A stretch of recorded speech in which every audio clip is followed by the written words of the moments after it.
Bienvenue à tous, bienvenue à vous mesdames et messieurs, bonjour, c'est 10-12 le Zénith, votre talk show qui chaque jour entre 10h et 12h vous accompagne. Et nous commençons cette émission ce matin en interpellant bien sûr le peuple africain dans sa globalité.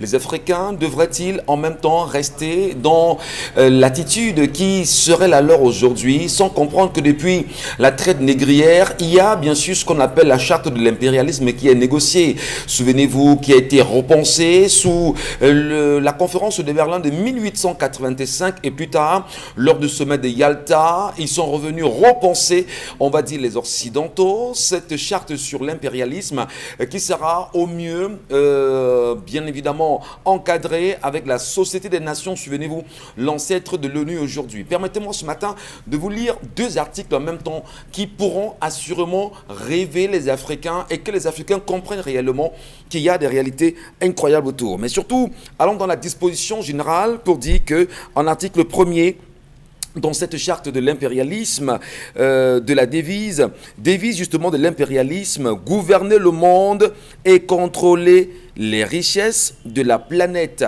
Notre politique est de diviser pour mieux régner, dominer, exploiter et piller pour remplir nos banques et faire d'elles les plus puissantes au monde. En même temps, en ouvrant l'émission comme cela ce matin, c'est dit justement aux Africains, dit à ceux et celles qui pensent qu'ils sont encore dans le tiers-monde, qu'il y en a qui disent et qui pensent qu'ils contrôleront votre avenir. Bienvenue à tous. Ouvrons les yeux, allumons nos cerveaux et pensons à faire une réelle politique, celle qui nous permettra bien évidemment de nous libérer absolument. Bonbon Bengan Kandji, bonjour à vous, bienvenue ce matin. Bonjour Monsieur Ngachou Numba, bonjour à vous chers téléspectateurs. 1991, l'Organisation de l'Unité africaine, l'OUA, lance le 16 juin comme Journée de l'enfant africain. L'Union africaine qui est née des cendres de l'OUA ne pense plus à cela. Donc on reste à l'UNICEF, à tout ça et tout. Donc comme si les enfants en Afrique, comme si l'Afrique n'avait pas une certaine culture qu'on pouvait imprimer au monde. Mais bon, essayons de voir. Merci beaucoup. Dona Brice Kamoulan, bonjour. Bonjour Michel Ngachou, bonjour à nos téléspectateurs. Alors on parle beaucoup de 180 milliards de francs CFA, le Fonds de solidarité nationale contre le Covid-19, mais il y a aussi des dons que le gouvernement a reçus des entreprises, des particuliers pour faire face à cette pandémie. Et bien parmi ces dons, il y a des ambulances qui sont introuvables, on n'en parle pas beaucoup. Et bien un député va en savoir plus, il a écrit à deux ministres, les ministres de la Santé publique et celui de l'administration territoriale. Où sont les ambulances?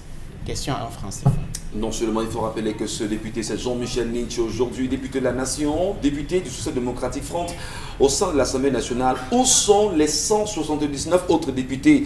On sait également qu'il y en a qui sont décédés il y a quelques jours seulement, ou quelques mois déjà. Que font les autres au moment où le Cameroun bat de l'aile du point de vue de son image? Très écorché, bien évidemment. Dominique Pengo, bonjour. Bonjour Michel, bonjour à tous les téléspectateurs. Bonjour spécial ce matin à Madame la ministre des Affaires sociales, Madame Pauline Irène Kendek.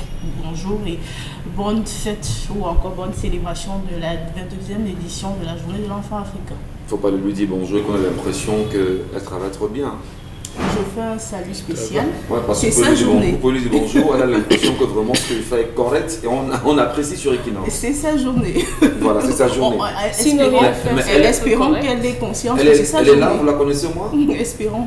Les Camerounais peuvent vraiment dire qu'ils ont posé un visage sur la ministre. Michel Gacho, propre d'interrogation. Je pose des questions comme ça. Dominique Audrey. Monsieur. Ça va? Bonjour. Vous êtes bien? Très bien, monsieur. Voilà. Vous, ça va? Ben ça va. Je vais bien. Aucune plainte. Allez, comment vous vous réveillez ce matin, Dominique Audrey? Je me réveille avec le corps mouillé de larmes, les larmes de cette jeune femme qui raconte ce qu'elle appelle ses déboires. Elle a rencontré Innocent il y a sensiblement 2 ans et il avait 46 ans à cette époque-là et Innocent n'avait pas d'enfant. Et lorsqu'elle est arrivée dans la vie d'Innocent, elle a réussi à lui donner une petite fille qui aujourd'hui est âgée de 8 mois. La jeune femme raconte que depuis les 2 ans de relation avec Innocent, aujourd'hui, elle vit déjà chez lui, ils se sont installés, l'enfant est né chez lui. Innocent n'a jamais cherché à savoir si la jeune femme, on va l'appeler Brigitte ou Bernadette si vous voulez, pouvait se coiffer. Elle dit qu'il ne cherche pas à savoir si je me coiffe. Elle a déjà 48 ans, les jeunes femmes. Non, c'est le monsieur qui a 48 ans. Donc, elle a la trentaine. Donc, il ne cherche pas à savoir si elle se coiffe, il ne cherche pas à savoir si elle a une paire de babouches, il ne veut pas savoir si elle a des sous-vêtements, il ne cherche même pas à savoir si elle peut avoir besoin de vêtements. Mais bizarrement, à chaque fin de mois, Innocent s'achète de nouveaux vêtements, une nouvelle chaussure, une montre, du parfum. Il se fait plaisir à lui-même. Brigitte raconte qu'elle a une formation, mais elle n'a pas travaillé. Pourquoi? Parce que Innocent lui a dit non, tu ne travailles pas, je vais m'occuper de tout, je vais te donner le nécessaire, tu auras à manger, je vais m'occuper de l'enfant. Donc, en conséquence, lorsqu'elle donne naissance au bébé, Innocent a exclusivement fait la laide de l'enfant. Pour elle, comme les nuisettes qu'on achète pour la maman et tout, machin, non, vraiment, il n'y avait rien pour elle. Elle avait attaché son vulgaire pagne là. Ça, c'est ce qu'elle connaît et c'était simplement tout. Elle dit à Innocent, ça fait 2 ans qu'on est ensemble, c'est suffisamment long, il faudrait que tu viennes voir mes parents et qu'on pense au mariage. Innocent lui dit, ma chérie, tu te précipites là. On est simplement à 2 ans de relation, laisse-moi prendre le temps de savoir qui tu es au fond. Est-ce que je veux vraiment faire ma vie avec toi? Bon, prenons notre temps et on va voir si l'avenir nous amène jusqu'au mariage. Elle dit qu'avec Innocent, on ne parle pas de projet. Ils sont simplement dans une relation comme ça. À un moment, il dit, j'ai pensé qu'on pourrait faire un investissement, par exemple. J'ai pensé qu'on pourrait acheter ceci. J'ai pensé qu'on pourrait déménager par là. Rien du tout. Et elle aimerait savoir, est-ce que Innocent continue d'être avec elle simplement parce qu'elle a réussi à lui donner un enfant après toutes ces années qu'il n'en a pas eu, ou alors elle faut comprendre. Elle fait quoi dans cette relation? Comment on peut rester avec une femme sans l'entretenir? Et ça fait comment? On l'appelle Brigitte. D'accord. Brigitte a-t-elle bien réfléchi? Brigitte peut-elle comprendre ce qui l'anime aujourd'hui ou ce qui anime sa vie de couple réellement? Combien sont-ils ces hommes qui en réalité ne savent pas prendre soin de leur femme? Mais combien sont-elles également les femmes qui en demandent peut-être un peu trop à l'homme? Ou encore, combien sont-elles ces femmes qui savent se prendre en charge aujourd'hui? La question mérite d'être posée, mais des questions quand même de temps à accorder à l'un. On parle bien sûr d'attention.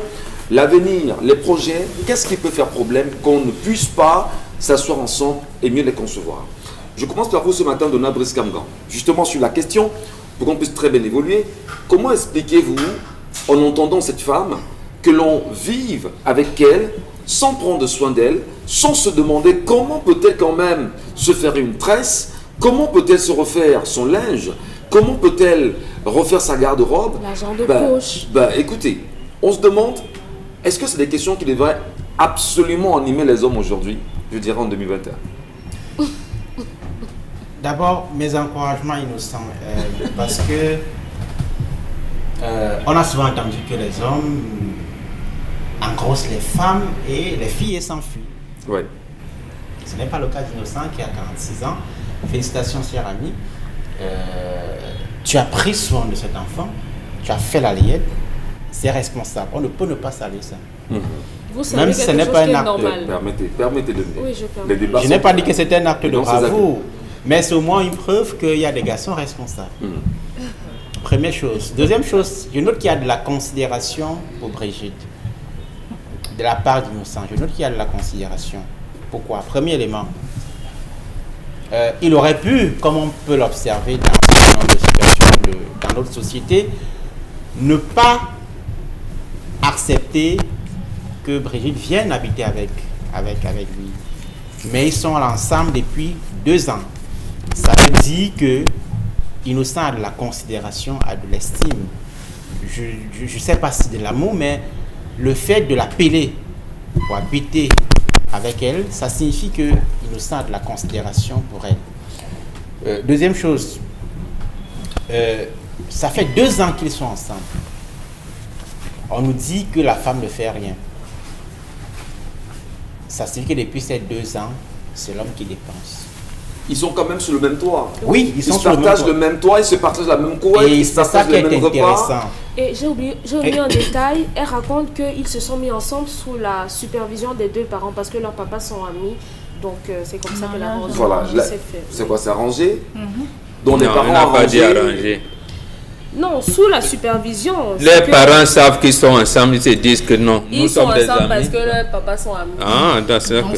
Donc comme le mec n'avait pas d'enfant, Les vacances sont accordées pour... Son père s'est dit que mon J'ai fils, ma il fille faudrait... à la maison. Bon, mais non, on est sous la supervision des parents. Bon, là, ça ne dérange pas trop, ce sont des adultes. C'est normal, chaque couple vit sous la supervision justement des deux familles. Vous arrangez. On veille toujours sur Michel. Vous Non, arrangez. attendez qu'elle soit claire. Les parents ont arrangé le mariage ou Oui. bien se sont retrouvés, les parents apprécient leur liaison. Parce que ce serait différent. Voilà. Si elle parle Les de parents peuvent supervision, voir leurs enfants qui sont ensemble se dire ah, nous-mêmes nous sommes des amis. et ça marche bien. Est-ce que Oui, voilà, justement. voilà. Donc les papas coordonnent d'une certaine façon. Les papas. Non, des savent. débuts. Les papas sont avec Les débuts, c'est comment? Eh, Anti, je l'ai Oui, quand on nous dit. Parce que après on va dire mariage arrangé, pas mariage arrangé. Ah, Dites-nous alors. pas. Ok, je vais lui reposer la question. Avançons. D'accord. Alors, Quels que soient les cas, le simple fait que Innocent héberge Brigitte chez lui, ça signifie qu'il envisageait, je ne sais pas si c'est encore le cas, il envisageait quelque chose avec elle. Ça, c'est clair. Vous ne pouvez pas, comme garçon dans la vie d'aujourd'hui, accepter, héberger une fille avec vous depuis 2 ans que ça dure, sans rien envisager avec elle. On ne l'a pas forcé, on ne nous a pas non, dit. pas du tout. Voilà. Donc, en son âme et conscience, un homme mature, il a accepté que Brigitte vienne à la maison. Ça signifie qu'il s'est préparé à... Elle est pleine quand même qu'elle formule. On prend pas Non, soin d'elle. je veux parler On des prend pas soin problèmes. d'elle. Elle estime qu'on prend pas soin d'elle suffisamment. J'en viens. Elle estime qu'elle n'est pas suffisamment attentionnée, qu'il ne constate pas qu'elle n'a pas de vêtements, qu'elle ne se coiffe pas, qu'elle n'a pas d'argent de poche, il n'y a pas de sortie à deux. J'en Est-ce viens. que c'est des plaintes légitimes de Nabreskanga? Pas de voyage à Kribi. On en a rien à foutre. Quoi. Alors, Ah, vous êtes comme cet homme alors. Vous êtes comme innocent. J'ai rien dit. On me pose la question. les plaintes qu'elle formule, moi je note d'abord que Brigitte est paresseuse. Brigitte est paresseuse. Il est difficile de comprendre qu'un homme soit avec une femme depuis 2 ans et que cette femme dise que l'homme ne fait rien pour elle et qu'elle est là depuis 2 ans. Et qu'elle Pas a de soin. étudié, elle a les diplômes, elle ne veut pas Elle a les travailler. diplômes, elle ne travaille pas. Non, Parce lui qu'il a a refusé. dit C'est- de ne pas travailler. C'est une femme qui est paresseuse. C'est-à-dire que tu es à la maison, tu ne fais rien et tu attends tout de l'homme. Que l'homme travaille et vienne. Non, c'est pas sérieux. Surtout qu'il y a déjà un enfant qui a 8 mois, bientôt 1 an. L'enfant doit aller à l'école d'ici peu. Et ce sont des charges supplémentaires qui vont s'ajouter. Tout ça va peser sur l'homme. Non, Brigitte, tu es paresseuse. C'est même peut-être l'une des raisons pour lesquelles l'homme ne veut pas aller plus loin avec toi. Il est en train de douter, il hésite, il veut se décider. Parce que justement, tu n'es pas sérieux. L'argument que Donald Briskang emporte ce matin, Dominique Pengou, regardons cette femme comme étant une femme paresseuse en réalité, elle est diplômée, elle a des capacités naturelles, elle a des potentialités physiques, intellectuelles à pouvoir se faire de l'argent et être complémentaire à son couple. Alors, lorsqu'elle estime et lorsqu'elle attend tout de son mari, est-ce que ce n'est pas légitime justement lorsque Donald Brisk le dit, qu'elle est paresseuse, envieuse et semble être une femme qui peut déranger pour l'avenir? Michel, l'histoire nous renseigne sur le fait que c'est Innocent qui a refusé que Brigitte travaille. Donc peut-être elle a émis la volonté de vouloir faire une activité rentable, Oui. et Innocent s'est dit non, je ne veux pas tolérer cela. Madame, tu restes à la maison et tu vas t'occuper de l'enfant. Donc il faut qu'on soit clair déjà dessus. Maintenant, si un homme, parce que vraiment il faudrait qu'on interpelle les femmes ce matin avec ce genre de promesse dès l'entame d'une relation. Non, vraiment je ne veux pas que tu travailles, je vais prendre soin de toi. Madame, Est-ce que vous êtes des marionnettes, les femmes? opposez-vous formellement à ce genre de comment je vais dire, à ce genre d'invectivité, à ce genre d'injonction. Vous proposez plutôt que les femmes devraient s'opposer. Oui, devraient s'opposer parce que justement c'est ça. Opposez-vous, c'est comme si. C'est ça qui entraîne ce genre de plainte aujourd'hui, parce que madame a cru fermement à ce que son mari disait. Parce que si vous dites à quelqu'un de ne pas travailler, ça veut dire que vous allez vous occuper de la personne entièrement jusqu'au moindre Et elle se détail. plaît dans cette situation. Et on sait à quel point la femme a besoin d'être entretenue. On sait à quel point la femme nécessite beaucoup de choses, beaucoup d'éléments. Maintenant, aujourd'hui, on a affaire au président du syndicat des hommes avares. Parce que vous ne pouvez pas être là, vous empêchez votre femme de travailler et c'est vous qui ne vous occupez pas d'elle. Bon, on ne va pas me le contredire, même jusqu'au niveau des accouchements. Si ça se suit, parce que moi j'ai grandi au village. On y va. Mais j'arrive même parce que... Elle commence à me conditionner. J'arrive parce que Brigitte s'est plainte du fait que même jusqu'au niveau de la layette, son mari n'a rien fait de spécial. Non, la layette de l'enfant, oui. Il s'en est occupé. Mais même la femme doit être gratifiée pour cela. Oui. Donner de la vie, c'est comme si tu donnais un gros cadeau à ton mari. Tu dois être gratifié pour cela. À une certaine époque, les hommes offraient des pagnes, des bijoux pour remercier leur femme, pour avoir donné la vie, pour avoir assuré la continuité de leur progéniture. C'est tous les jours. Non, pas tous les jours. Ce jour-là doit être spécial. Alors, monsieur Innocent, jusqu'au jour de l'accouchement de ton enfant, tu étales ton avarisme comme ça aux yeux de la nation. C'est incroyable. Moi, on n'y met pas d'organes. On met pas les organes. Non, Michel, nous sommes mercredi, permettez-moi de mettre les organes. Non, ne mettez pas les organes, non. Vous retirez, je vous en prie.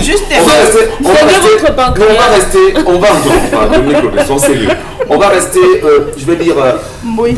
Soyons pondérés, trouvons les arguments et vous nous justifiez pourquoi est-ce que cet homme devrait absolument s'occuper de cette femme. Parce que c'est lui qui a interdit à sa femme de travailler. Voilà. Quand vous avez pris cet engagement-là, vous savez déjà que vous allez prendre entièrement la responsabilité de celle-là qui est sous votre toit. Et maintenant, je suis vraiment pas d'accord avec Donna sur le fait que héberger une femme sous son toit 2 ans déjà, c'est comme une grâce ou c'est un cadeau que vous lui faites. Je l'ai pas dit. Non, mon ami. Il ne faut pas déformer non plus sa pensée. Ce monsieur Il a dit que c'est un acte de responsabilité. Il a dit, il félicite Innocent pour ça. Un vieux de 46 ans doit féliciter pour avoir fait seulement 2 ans avec une femme. Non, écoutons. Il a eu la chance d'avoir une femme dans sa vie. Il a eu la grâce. Il a eu la chance, si vous voulez, la grâce. D'avoir une femme. Et elle également a la grâce d'avoir cet homme dans sa vie. Elle n'avait pas d'enfant, il lui a fait un enfant. Il n'avait pas d'enfant, elle lui a fait un enfant. Donc tous deux aujourd'hui sont parents ayant un enfant et vivent sur le même toit.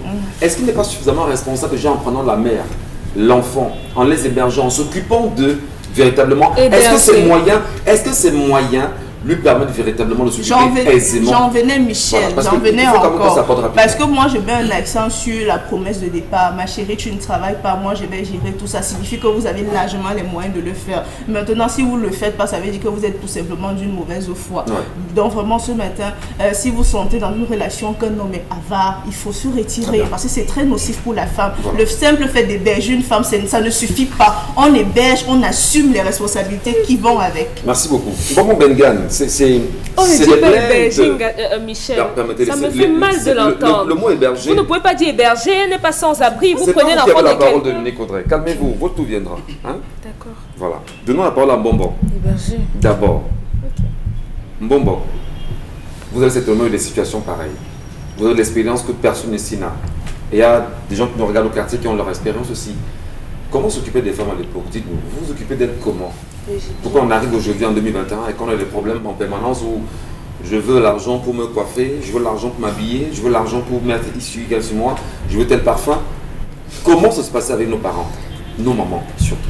Aussi, j'allais dire naturellement possible. Ouais. D'abord, on savait draguer les femmes, on les amène, elle est à la maison, elle change de nom, elle sait qu'elle devient ministre de l'Intérieur. En fait, c'est elle qui s'occupe de la propriété de la maison de son mari d'abord. Et effectivement, il y avait des cadeaux. On peut donner aux femmes. On donne aux femmes pour telle ou telle chose, notamment lorsqu'elle vient d'accoucher. On lui offre des cadeaux. Parce que l'accoucher, c'est ton père, c'est ta mère, ainsi de suite. Donc, on offrait des cadeaux. Nous, on n'avait pas de compte bancaire. Nous, on ne connaît pas ces choses-là. Et quel type de cadeaux vous offriez à l'époque là? Des pagnes. Par exemple, on peut offrir des pagnes, des bijoux, voilà, des pagnes, des bijoux, ou alors congé de maternité au village, c'est un très bon cadeau. Un bon cadeau parce que j'ai entendu dans l'histoire que les nuisettes, nous on ne connaît pas ça, c'est le pagne justement. À partir d'une certaine heure, c'est le pagne que vous portez. Là, c'est très sexy d'ailleurs, le pagne, parce qu'à un moment donné, justement, vous pouvez faire tomber le pagne.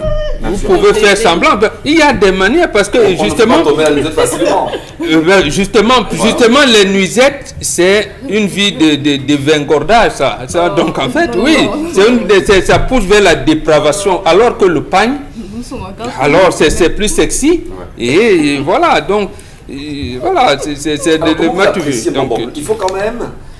Mais pour le cas précis, oui, justement, comment on apprécie, comment on... J'ai posé la question à Dominique, justement, et c'est ça qui est dangereux avec nos filles d'aujourd'hui. Ils ne veulent pas aller au fond. Elles savent que, elles savent que leurs parents sont amis. Elles décident de se lier d'amitié avec le gars. Quelle information a-t-elle pour son aîné? Il a 46 ans, bon, il avait 46 ans, il a 46 ans, ou 48 ans. Voilà, il a 48 ans aujourd'hui, il avait 46 ans à l'époque, et elle, 30 ans. Mais quelle information a-t-elle obtenue? Son cœur a seulement flashé, elle est partie. Je n'en sais rien. C'est ça, en fait, pour dire qu'une fille de 30 ans, qu'à notre époque, comme vous disiez, une fille de 30 ans réfléchissait comme un garçon de 52 ans. Ouais. Elle sait déjà, parce qu'à 30 ans, nous on était déjà, quand une fille a 30 ans, elle n'est pas mariée, ça veut dire qu'en fait, elle est oxine, comme on disait là. Bon.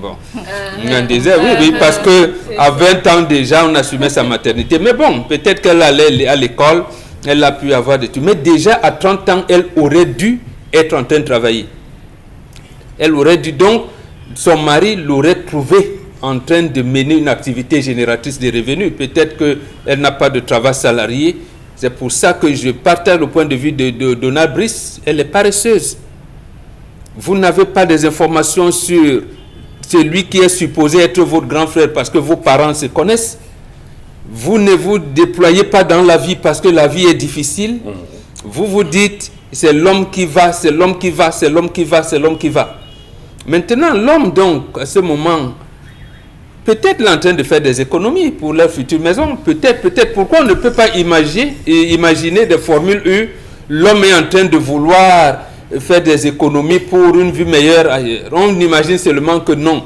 Kribi, les nuisettes, les ceci. Mais non, cher ami, c'est pas comme ça que ça se fait.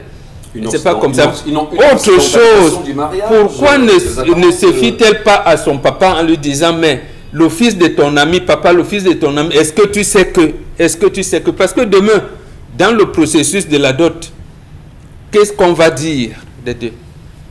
Puisque les deux parents n'ont pas des informations de l'un ou de l'autre enfant, qu'est-ce qu'ils vont se dire? Déjà, ils sont contents que leurs enfants se sont retrouvés. Ce n'est pas eux qui ont arrangé le mariage. Donc, en fait, il faudrait donc que, parce qu'à l'autre pot, ça se disait aussi, on te dit, je peux te dire que bon, mon fils là, il va épouser la première fille qui naîtra alors que tu n'as même pas encore de fille.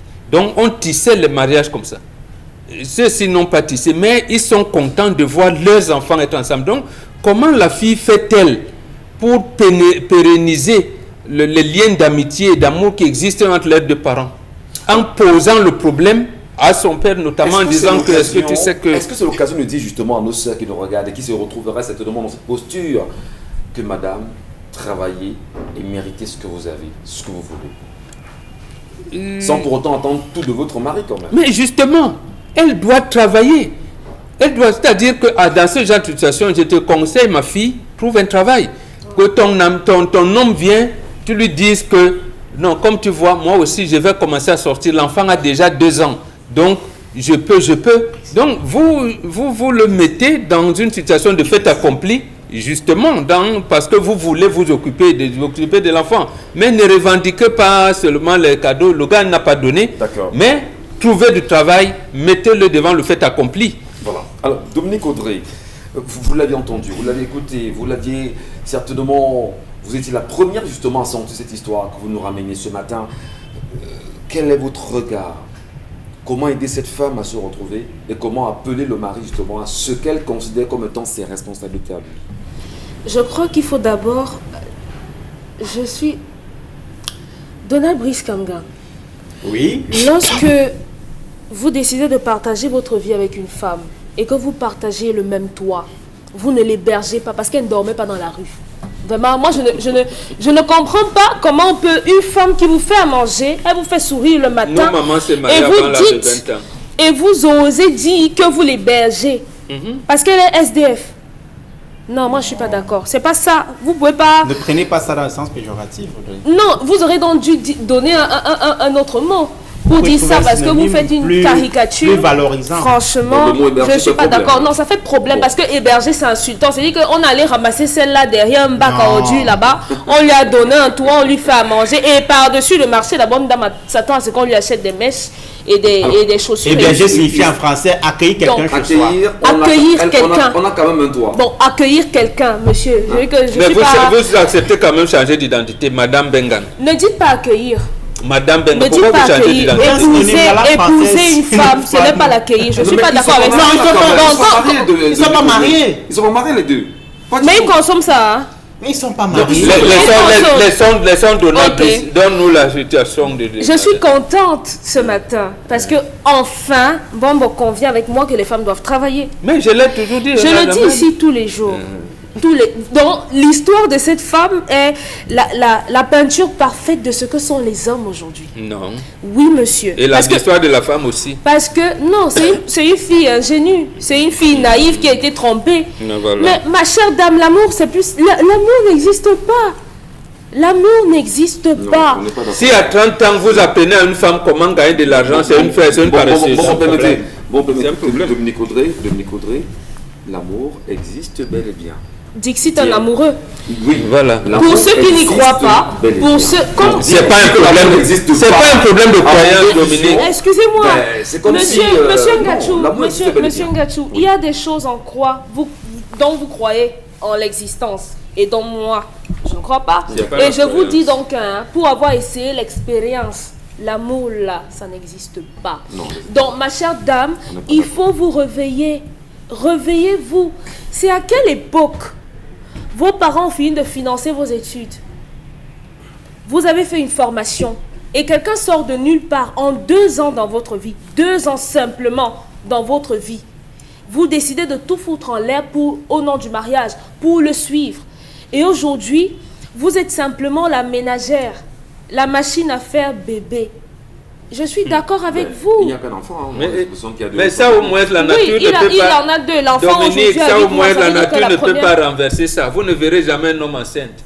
Du tout. Sauf qu'on Voilà, peut, donc on peut donner une autre c'est- considération à cette femme. Je suis désolée.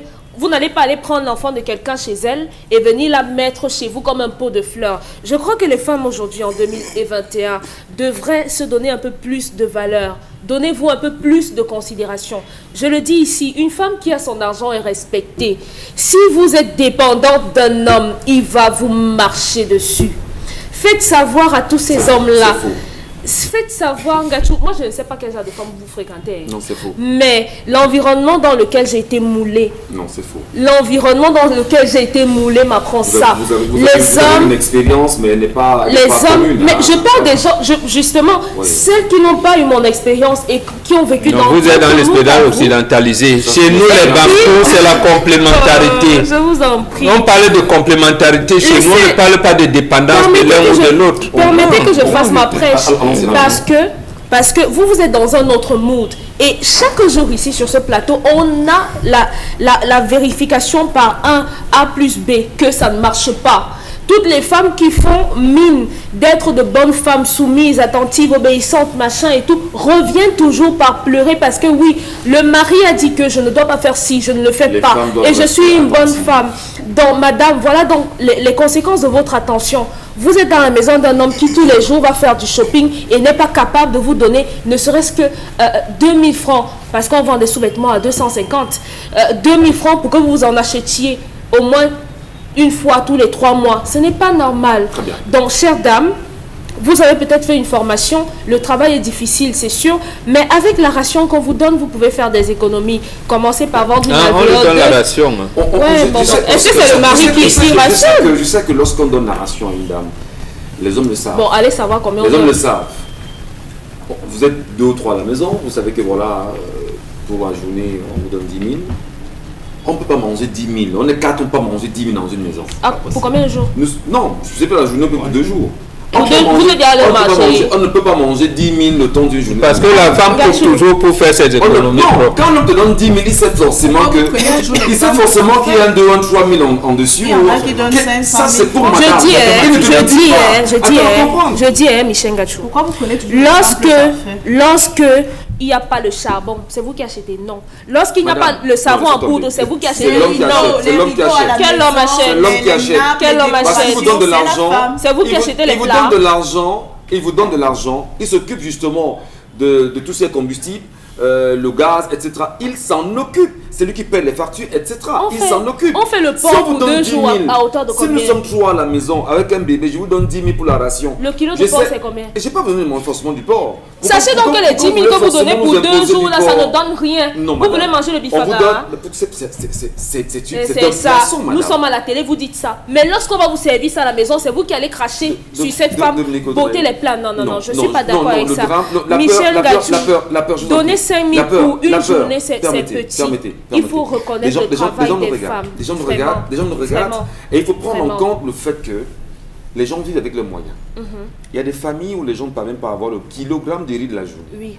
Et il y a vous, des vous parlez de 10 000 permettez. pour 2 jours. Il y a des familles où les gens n'ont pas le kilogramme de riz de la journée. Il y a des familles où les gens parviennent à te dire, écoute madame, je t'ai donné l'argent du mois, 200 000. Je dis n'importe quoi. Donc voilà, 200 000 francs pour l'argent du mois. Fais-nous à manger, ils ne s'occupent pas du reste. Il y a des familles comme ça. Oui. Alors maintenant, quand on donne 200 000 à une femme, sur le mois, ou même 100 000, mais les femmes qui savent bien gérer l'argent, Le problème- elle n'aura pas besoin de te dire j'ai besoin d'argent de sous-vêtements de ministre de Le l'Église. problème avec ce que Sois vous sérieux. dites, c'est que en prenant cet exemple, vous êtes en train de travestir l'histoire. Cette femme n'a pas 200 000 de ration. J'ai fait des Je exemples suis de désolée. Donc, si vous voulez prendre cet exemple, il faut bien circonscrire et dire qu'il y a des femmes à qui on donne Vous 200 aussi, 000. vous avez pris votre Mais cas celle-ci, particulier pour on en ne faire lui un cas donne pas général. 200 000, sinon elle n'allait pas pleurer pour la barbouche de 1000 francs à la fin du mois. On en reparle sur notre antenne, madame, messieurs. L'émission, c'est 10-12 le Zénith. Bonjour à toutes les femmes qui nous regardent ce matin et qui certainement se sentent intéressées par le sujet. Laissez-nous vos commentaires et vos avis sur la page Equinox TV pour vous qui nous regardez en direct. Tout de suite, la colère.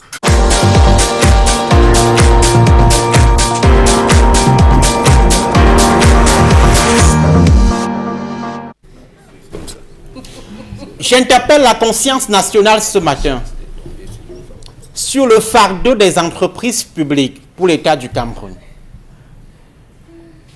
Un État fonctionne à peu près comme un individu. Si vous avez un salaire de 100 000 francs CFA par mois et que vous dépensez à la fin du mois 80 000 francs CFA, vous êtes dans ce qu'on appelle un excédent budgétaire. Si vous avez un salaire de 100 000 francs CFA et qu'à la fin du mois, vous dépensez 100 000 francs CFA, vous êtes en économie dans ce qu'on appelle l'équilibre budgétaire.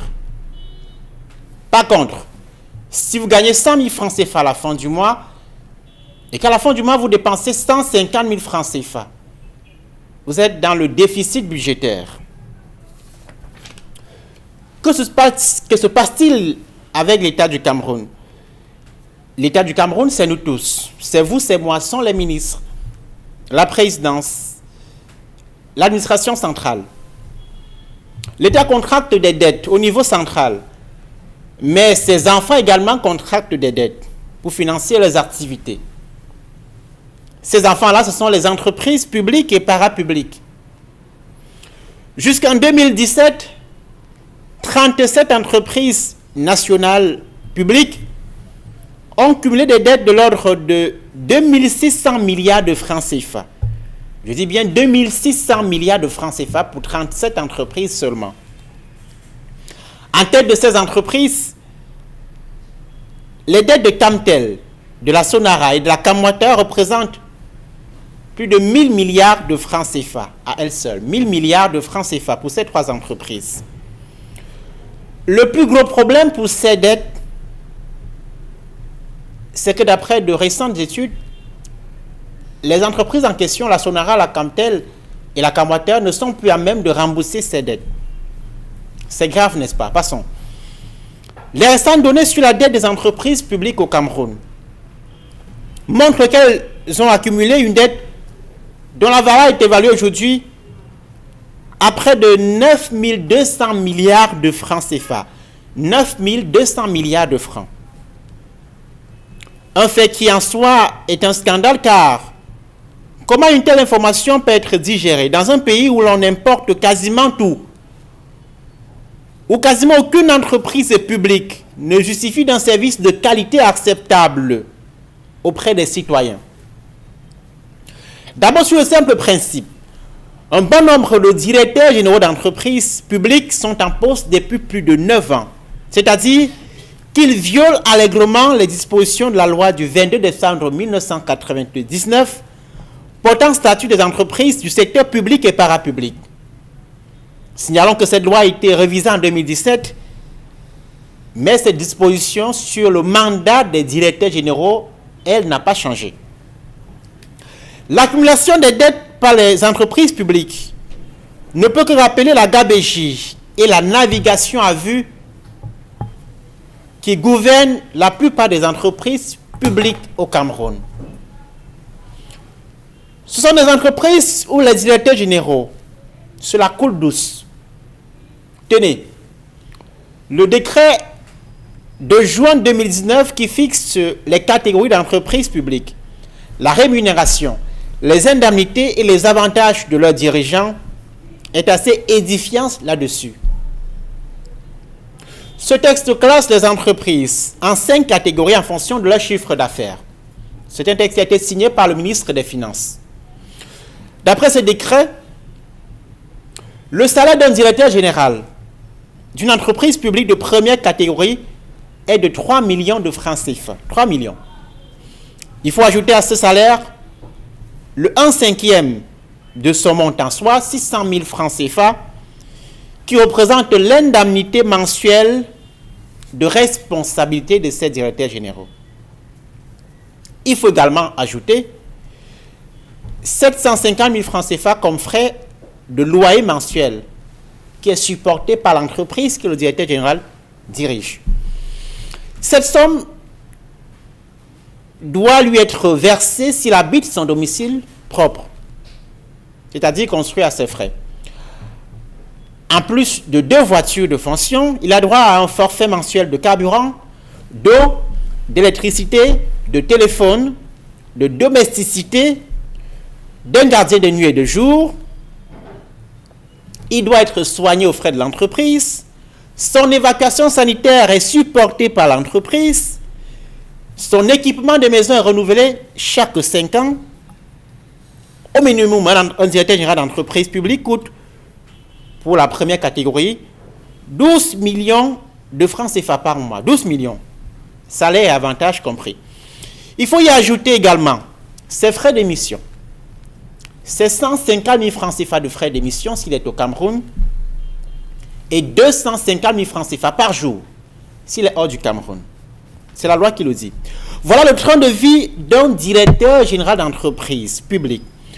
Dans un pays où des enfants meurent en allant chercher de l'eau potable, où des citoyens décèdent dans les hôpitaux faute de premiers soins, des dirigeants à la tête des entreprises dont les performances ont de la peine à impacter sur les conditions de vie des citoyens, mais des entreprises qui croulent sous le poids d'un endettement sauvage et irresponsable. Cela s'appelle de la criminalité. À demain. Bien évidemment, on a très bien compris Donald Brice Kamgang pour cette colère exprimée ce matin. Et lorsque vous parlez, bien évidemment, nous tentons de faire des calculs. Quand même, 3 millions de francs CFA de salaire mensuel pour un directeur général. Les indemnités pour son domicile élevées à 750 000 francs CFA. Et 600 000 francs de... 650 000 francs CFA 650 000 francs de loyer. De loyer, voilà. Au-delà de ça, on fait des calculs quand même qui avoisineraient les 4 millions 300 000 francs mensuellement, mais au-delà, quand même, lorsqu'on dépense 12 millions par mois sur un directeur général, on fait le calcul rapide, ça fait 120 millions en 10 mois, donc on est à pratiquement 142 millions par an pour un directeur général au Cameroun, sans voir justement ses frais de mission et tout ce qui va avec. Alors, ça pose un réel problème aujourd'hui, le train de vie de l'État dans sa globalité, madame, messieurs. Comment l'État du Cameroun compte-t-il s'en sortir dans ce train de vie qui est outrancier quand même, avec des directeurs généraux et des entreprises publiques qui sont justement une pression énorme sur les différents budgets voter annuellement. Comment en venir à réduire dans la mesure du possible le train de vie de l'État? C'est la question essentielle pour Mbengan aujourd'hui. Les directeurs généraux, pour ne prendre que ces cas, peuvent-ils, ou l'État, ou je veux dire le Parlement, peut-il siéger et repenser le train de vie de l'État dans sa globalité et revoir certainement les nombreux avantages, les indemnités, les salaires de ces directeurs généraux pour ne prendre que ce cas sans faire une fixation? Oui, mais si on était dans un pays sérieux, le Parlement pouvait se saisir du dossier parce que les textes de la République leur recommandent de surveiller l'action du gouvernement. Mais bon, on n'est pas dans un pays très sérieux. Ils ne peuvent donc pas le faire. Parce qu'en fait, c'est le pouvoir exécutif qui signe les décrets, qui nomme ses DG. Et c'est le même pouvoir exécutif qui fixe l'ordre du jour à l'Assemblée nationale. Vous voyez donc on est un peu coincé. Et justement, Donald Brice a parlé de criminalité. Dans le cas du Cameroun, l'État a organisé un crime contre son peuple, contre ses populations. Et justement, maintenir ce train de vie des dirigeants des entreprises publiques, c'est que l'État organise un crime contre son peuple. Si au moins ces entreprises-là apportaient ce qu'ils appellent dans leur jargon une plus-value, c'est-à-dire que les chiffres d'affaires montent, ainsi on voit les entreprises prospérer, ainsi de suite, on ne s'opposerait pas au traitement princier de ceux qui dirigent ces entreprises-là. Le problème, justement, c'est que on vous fixe certaines commodités lorsque vous êtes dirigeant, mais on ne vous exige pas des objectifs à atteindre. Et l'autre chose pour montrer la criminalité de l'État, c'est que on parle toujours de conseil d'administration. Mais on ne parle plus depuis au moins 25 ans ou 30 ans même de l'Assemblée générale des actionnaires. Ce pan, on l'a oublié. Mais que fait l'Assemblée générale des actionnaires au sein d'une entreprise, même si c'est l'État? C'est quand même qu'on a pris l'argent ici, on se limite au conseil d'administration, que les membres du conseil d'administration, eux aussi, se limitent à leur commodité d'usage, de session ou de tout ce que vous voulez. C'est pour ça d'ailleurs qu'un de nos confrères journalistes qui vit à la presse parisienne avait commis un ouvrage, je pense que c'était en 1988 chez l'Harmattan, il s'appelle Paul Tedga. L'ouvrage a bien un titre très évocateur: Entreprise publique, État et crise au Cameroun, faillite d'un système. Et précisément parce que même les textes des partis, que ce soit l'UNC ou le RDPC, exigeaient de ces dirigeants une cotisation mensuelle fixée par le comité central. Donc on vous nomme, vous devenez directement membre du comité central du parti au pouvoir et vous avez une cotisation mensuelle à fixer là-bas. Donc, à cela, on peut ajouter également votre participation aux élections, un certain nombre de choses. Donc, vous voyez donc que l'objectif principal ou alors la raison sociale laquelle l'entreprise a été créée est oubliée. Est oubliée pour rester aux commodités d'usance du président de la République et de l'appareil, la grande structure de l'État. Il faut toujours se demander, et tout ceci c'est sous le renouveau quand même. C'est vrai que la question du train de vie de l'État ne se pose pas aujourd'hui. Tout à fait, c'est vrai quand même que dans l'ancien régime, bien que ces textes-là existaient où on faisait des cotisations et tout, mais il y avait à ce moment, lorsqu'on les appelait les inspecteurs d'État, ceux que vous appelez aujourd'hui le consulpé, oui, ils pouvaient arriver dans votre entreprise un matin, vous ne saviez pas qui venait. Donc il vient vous inspecter. Mais avec le renouveau, même lorsque les agents du consulpé arrivent, ils vous appellent d'abord, ils vous disent, gars, c'est nous qu'on a envoyé, on arrive. Prépare l'enveloppe. Voilà, alors qu'ils ont les frais d'émission et tout, mais c'est le DG qu'on vient contrôler, qui prennent encore, qui loue encore les hôtels, ainsi de suite. Et il dit, on nous a envoyé contrôler tel, bon, arrange ça. Bon, voilà. Alors la question justement du train de vie de l'État pose un réel problème. L'État dépense beaucoup d'argent et les caisses semblent être vides aujourd'hui. L'État dépense beaucoup d'argent à travers ses entreprises publiques et en réalité, on regarde en même temps la production qui n'est pas efficace, qui n'est pas efficiente et qui est quasiment, on va dire, inexistante. Dominique Audrey-Yengelek, on a pour ne prendre que le cas, qu'on le veut ou non, on reviendra toujours sur les 180 milliards octroyés par le Fonds monétaire international au Cameroun. Là, il faut bien sûr le dire, c'était dans le cadre de l'assistance à ces pays pour lutter efficacement contre le coronavirus.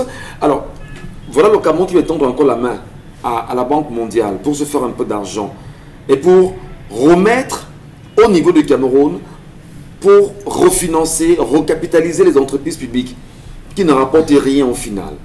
Est-ce que en 39 ans de règne, de magistère de Paul Biya et le renouveau, on n'est pas en même de croire que c'est de la poudrière en permanence, rien ne se fait, on engraisse simplement les entreprises publiques, on ne réduit pas le train de vie de l'État, et c'est au final le peuple camerounais qui en subit, Dominique Audrey.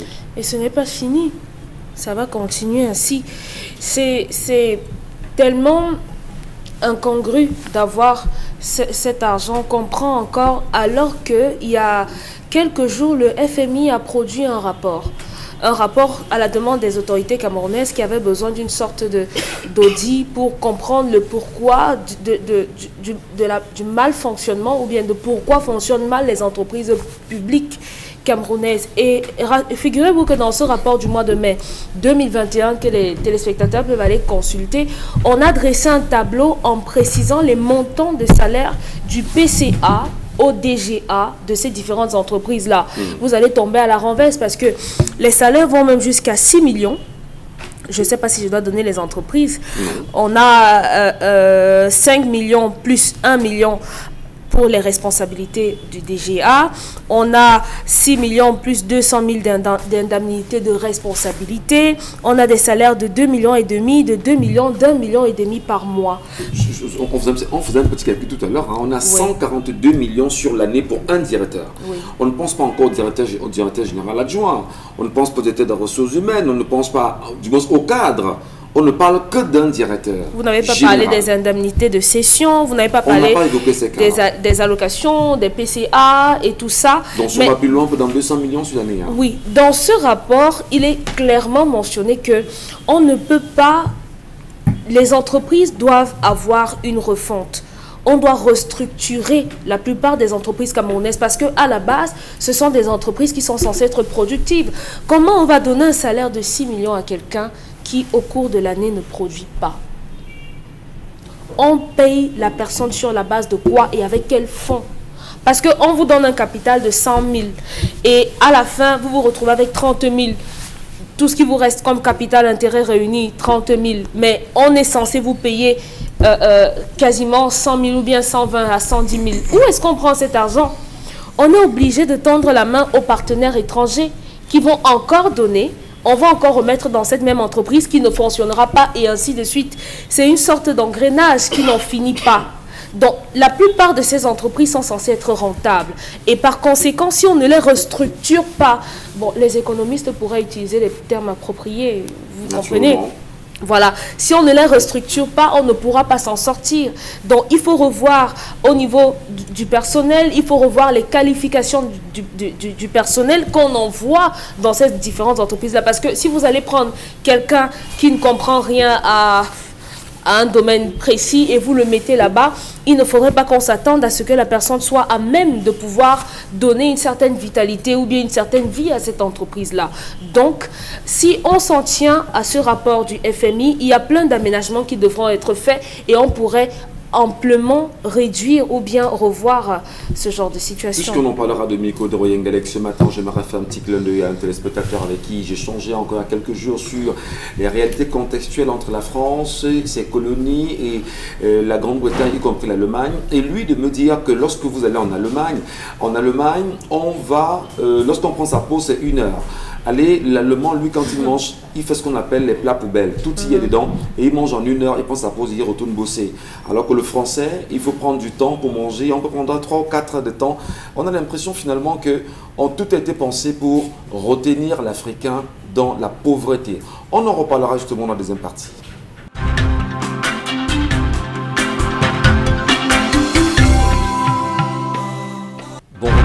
bienvenue à l'instant. Si vous vous joignez à nous, mesdames et messieurs, vous êtes sur Equinox Télévision. Le programme, c'est 10-12 le Zénith et c'est avec beaucoup de plaisir en même temps que nous vous servons chaque matin. Le regard que nous portons sur l'Afrique aujourd'hui, c'est de tout faire pour éveiller les Africains et surtout leur donner, leur rappeler que nous avons ensemble des missions, une mission de libérer absolument le peuple africain aujourd'hui. Au moment où nous parlons, demain, c'est absolument le 17 juin, 2021. En ce moment, nombreux sont les Africains qui attendent le retour de Laurent Gbagbo en Côte d'Ivoire. Va-t-il justement arriver en grande pompe? Les médias du monde y sont déjà aujourd'hui et votre télévision en même temps y est représentée. Les grands acteurs politiques du monde voudraient bien savoir comment Laurent Gbagbo arrivera en Côte d'Ivoire. Alassane Dramane Ouattara ira-t-il l'accueillir en qualité d'ancien chef d'État, bien sûr, de ce pays? Comment comprendre aujourd'hui le regard que chaque Africain porte? Et dans ces questionnements, les panafricanistes sont-ils heureux de ce retour quand on sait bien évidemment qu'en Côte d'Ivoire, une plainte est formulée là-bas et attend religieusement Laurent Gbagbo et qui a choisi de retourner chez lui, se faire auditionner sur place? Qu'est-ce que les jours à venir peuvent bien nous servir? Attendons de voir, mesdames et messieurs. Bienvenue à vous. Nous parlions à l'instant de façon globale du poids des entreprises publiques sur l'État du Cameroun et notamment le train de vie de l'État aujourd'hui. Comment réduire ce train de vie de l'État? J'ai sous les yeux justement un document du Fonds monétaire international qui revient sur le renforcement de la surveillance et la gouvernance, surtout la maîtrise des risques budgétaires dans la gestion des entreprises publiques, bien sûr au Cameroun. Et ce qui est curieux quand même, c'est que dans ce rapport, nous avons un tableau qui nous présente Dominique Audrey Moron-Bengan, Donald Briskamgan et Dominique Pengou. On va dire un tableau de catégories d'entreprises publiques et niveau de rémunération des dirigeants. On va peut-être donner 2-3 entreprises. C'est un rapport du FMI qui parle d'ailleurs d'entreprises. On prend Camtel, Alucam, Sodecoton, SNH, Sonara. Et bien là, vous allez bien sûr mieux me comprendre. Chiffre d'affaires moyen des 3 dernières années supérieur à 100. C'est 100 millions, 100 milliards, 100 millions. Allocation mensuelle du président, du président justement en francs CFA égale à 1 200 000. Indemnité de cession du président et de ses membres plafonnée à 1 500 000. Rémunération mensuelle brute plus indemnité mensuelle des responsabilités DG égale à 6 millions plus 1 200 000, rémunération mensuelle brute, indemnité mensuelle des responsabilités des DG adjoints en francs CFA, 5 millions plus 1 million. Et là, on a pris que l'exemple de Camtel, Alucam, Sodecoton, SNH et Sonara aujourd'hui. Fondamentalement, ne peut-on pas dire justement que, avant Donald Brice, Dominique Pengou, qu'on est très mal parti lorsque l'argent que l'on donne au Cameroun pour le fonctionnement, on a l'impression que 90% de ce que le Cameroun perçoit comme argent, on a 90% de ce budget qui n'est alloué que pour le fonctionnement de l'État et non pour les investissements. Oui, ça c'est une remarque qui est assez gênante parce que cela bloque la productivité et cela nous renvoie constamment dans les dettes. Parce qu'il est question ici d'une gestion assez calamiteuse et surtout d'un enchaînement d'endettement que les entreprises publiques font faire au Cameroun. Parce que justement, on a eu, si on veut s'en tenir à la dernière révision de la loi de finances qui a été faite en 2019, il y a eu plusieurs évaluations des priorités de ce que l'État camerounais devrait gérer en termes d'entreprises publiques. On a eu par exemple l'annulation de plusieurs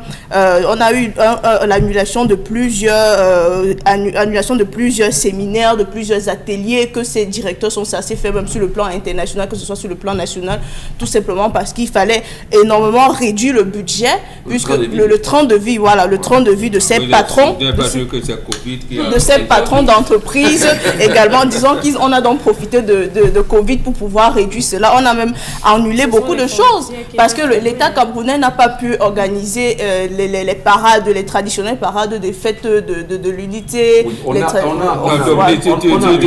non. Ils l'ont pas annulé. S'il fallait réduire le train de vie, comme vous dites, on n'aurait pas dû intégrer ça. On aurait dit que bon, cette année, pas de prestation de vœux, mais c'était bien dans l'organigramme. C'était bien dans l'organigramme. Mais donc le Covid a fait qu'on ne prend pas. C'était dans l'organigramme. Le budget a été voté, ça n'a pas été exécuté, comme l'année dernière. Il faut quand même dire aux Camerounais ce qu'on a fait de cet argent. Voilà. C'est là, sur des questions pareilles, qu'on attend les députés qui viennent nous dire qu'est-ce qu'ils ont fait de l'argent lié à l'organisation du défilé du 20 mai l'année dernière. Le budget a été voté, mais maintenant, on ne sait pas passer l'argent. Comment est-ce qu'on ne devrait pas s'en inquiéter? Alors, justement, en dehors de ces questions, il y a une formule, il y a quelque chose que parfois on passe à côté, c'est les budgets liés au carburant. Le carburant. On n'en parle pas. Pour les missions, pour les bons de carburant. Oui. Et ça rentre justement dans le fonctionnement de l'État du Cameroun. Naturellement, puisque c'est l'État du Camerounais qui est censé peser le poids, qui est censé gérer tout ceci. Il y a même, par exemple, souvent des missions fictives que les directeurs se permettent de pouvoir organiser, de pouvoir traiter. Tout ça entre toujours dans la gestion de ce que l'État camerounais doit assumer. Donc moi, ce matin, je pense que s'il fallait regarder sur le plan de la privatisation de certaines entreprises publiques camerounaises, on pouvait mieux programmer cela, ou encore peut-être ça pouvait créer une forme de challenge, parce qu'une entreprise privée a des objectifs, a des challenges comparé à une entreprise publique qui a de la latitude de pouvoir aller, au pas d'escargot. Parce que on remarque aujourd'hui que si je prends un simple exemple, vous avez cité peut-être Camtel, comparé à certaines entreprises privées qui sont installées ici, il y a quand même une certaine marge qu'il faut remarquer. Il y a un certain fonctionnement, ou encore il y a des objectifs qui sont un peu, ou encore qui sont facilement très loin de l'entreprise camerounaise qu'on a, qui gère la télécommunication au Cameroun. Donc si on veut prendre seulement ce simple exemple-là, je pense que si il fallait entamer un processus de privatisation, cela pourrait aider l'État camerounais à mieux gérer ces entreprises-là. Je voudrais revenir justement ce matin sur cette charte de l'impérialisme pour relire un article concernant les finances publiques. Dans cette charte de l'impérialisme, peut-être ça nous permettra de mieux comprendre où le problème se pose aujourd'hui, parce que les Africains qui nous regardent, pour beaucoup de pays africains, nous vivons sous le même joug colonial aujourd'hui, et il faut peut-être comprendre les réalités. Dans l'article 15 concernant la loi des finances, dans les pays du tiers-monde, nul n'a le droit de mettre dans leur banque un plafond d'argent fixé par nous. Lorsque la fortune dépasse le plafond, ou on la dépose dans l'une de nos banques pour que les bénéficiaires retrouvent sous forme de prêt, ou d'aide économique au développement en espèces ou en nature. Donc vous comprenez en même temps que vous avez l'argent qui ne vous appartient pas. Je prends ici Donald Brice Kamga, le cas de la Centrafrique, la RCA, qui récemment, le président français a choisi de rompre, on va dire, le budget d'aide attribué bien sûr à cet État pour son fonctionnement. On se rend compte justement que l'objectif c'est de tout faire pour mettre à mal la RCA. Alors nous on n'a pas d'argent aujourd'hui, mais on a des fonctionnements qui sont au-delà de nos attentes. Qu'est-ce qu'on fait pour en sortir? Est-ce qu'il faut faire comme la RCA pour pouvoir se libérer du joug économique français qui nous met très mal aujourd'hui, M. Kamgan? Le problème central sur les dirigeants que nous avons, c'est le problème de fond. Si ils sont complices, vous voulez quoi? Si vous souhaitez que l'on le dise de façon crue comme ça. Les problèmes des entreprises publiques au Cameroun sont des problèmes qui sont connus. L'un de ces problèmes-là, c'est les effectifs. Je voudrais prendre une entreprise par hasard, Cameco, qui nous intéresse souvent. Aujourd'hui, après le dernier licenciement, 241 personnes. Ils étaient 371 après le licenciement de 130 personnes. On est aujourd'hui à 241 personnes. Pour une entreprise qui cumule 110 milliards de dettes, 110 milliards, une dette insoutenable, on ne sait même pas si l'entreprise va un jour se relever s'il n'y a pas de réforme profonde. Cameco, qui n'arrive même pas à faire un chiffre d'affaires de 10 milliards par an, a 241 personnes dans son personnel et 110 milliards de dettes. Une entreprise dans ce même secteur, au niveau africain, Ethiopian Airlines, pour ne pas la citer, verse dans les caisses de l'État éthiopien à peu près le budget de l'État du Cameroun. À peu près le budget de l'État du Cameroun. Avec une centaine de personnes qui sont employées. Nous avons ici une entreprise avec 241 personnes qui a une dette de 110 milliards de francs CFA, qui n'a pas d'avion, mais vous avez 248 personnes qui sont là. Pourquoi? Parce que les DG ont fait recruter les enfants, les cousins sont là, et ainsi de suite. C'est valable pour Cameco, c'est valable pour Camtel, c'est valable pour la plupart des entreprises publiques au Cameroun. Donc la question des effectifs, le choix des dirigeants, vous avez des gens qui sont bien formés, qui peuvent faire l'affaire, mais ils ne sont pas recrutés parce qu'ils ne sont pas dans les réseaux. Ceux qui sont recrutés sont ceux qui sont de bons militants du parti, qui ont de bonnes relations à la présidence, qui sont bien situés dans l'appareil d'État, et c'est pour ça qu'il n'y a pas de résultat. Il y a un arrêté du ministre des Finances qui date de mai 2020, qui classe les entreprises en première, deuxième, troisième, jusqu'à 5 catégories selon le chiffre d'affaires. J'en parlais tout à l'heure. Ce décret dit, par exemple, cet arrêté, dit par exemple que les entreprises sont évaluées mensuellement, après chaque 3 ans. Si le chiffre d'affaires n'est pas bon, si les performances ne sont pas bonnes, l'entreprise va regrader sur le plan de la considération, peut même aller jusqu'à perdre son budget. Or, ce texte-là, non seulement il n'est pas appliqué, mais on questionne également sa pertinence, puisque, en principe, une entreprise publique, notamment, doit être évaluée chaque année. À la fin de chaque année, on doit pouvoir savoir quels sont les chiffres de Camtel, de la Sonara, de la Camwata, et ainsi de suite. Donc, l'ensemble de tous ces problèmes-là sont connus des autorités, puisque plusieurs rapports du CTR, c'est le comité technique de réhabilitation des entreprises publiques et parapubliques, qui est logé au ministère des Finances, a fait plusieurs rapports sur ces questions de gouvernance. Pas de contrôle. Les conseils d'administration se tiennent et publient des communiqués sur exprimant le satisfecit. Vous suivez souvent le 17h, on dit que le conseil d'administration a salué la bonne tenue des documents, la bonne gestion, la maîtrise des finances de l'entreprise par le directeur général. Et après quelques jours, on vous dit que le conseil supérieur a épinglé le directeur général de l'entreprise. Donc il y a un manque de sérieux général qui est dû justement au manque de volonté politique d'assurer la viabilité, la soutenabilité de cette entreprise. Je vais le dire, hein, ça peut choquer, sincèrement. Ne peut-on pas oser le dire, Dona Brice Kamgan, que le renouveau a menti littéralement le peuple camerounais et l'a plongé dans ce qu'il est aujourd'hui? Parce que quand même, 39 ans, qu'on en soit là et que les directeurs généraux s'abusent à faire ce qu'ils veulent, à faire de l'argent du Cameroun ce qu'ils veulent, est-ce qu'on ne peut pas véritablement regarder le chef de l'État, lui dire c'est vous qui avez prôné le renouveau, c'est vous qui êtes revenu avec ce que vous avez considéré comme étant le vent du renouveau. Alors quand on fait un bilan, 39 ans aujourd'hui, est-ce qu'on ne doit pas avoir honte d'avoir validé le renouveau au Cameroun, pour le peuple camerounais de Nabrice Kamgan? La réponse coule de source, mon cher. Je pense que, on l'a dit tout à l'heure, si les entreprises dont il est question, avec les avantages que nous avons énumérés, produisaient les résultats que nous attendons, la Camwata évalue l'accès à l'eau potable aujourd'hui à Douala, à Yaoundé, et ne parlons pas de Tokomberi à l'extrême nord ou de Lemendouka. Là-bas, les gens, parfois, ont de l'eau potable une fois par semaine. Donc, le plus gênant, c'est que vous avez des gens qui ont des avantages incroyables, mais les missions pour lesquelles ils sont censés répondre, pour lesquelles ils ont été nommés, ne sont pas accomplis. C'est ça, en fait, qui est incroyable. Merci beaucoup, Dona Brice. Madame, Messieurs, restez sur les antennes Equinox Télévision.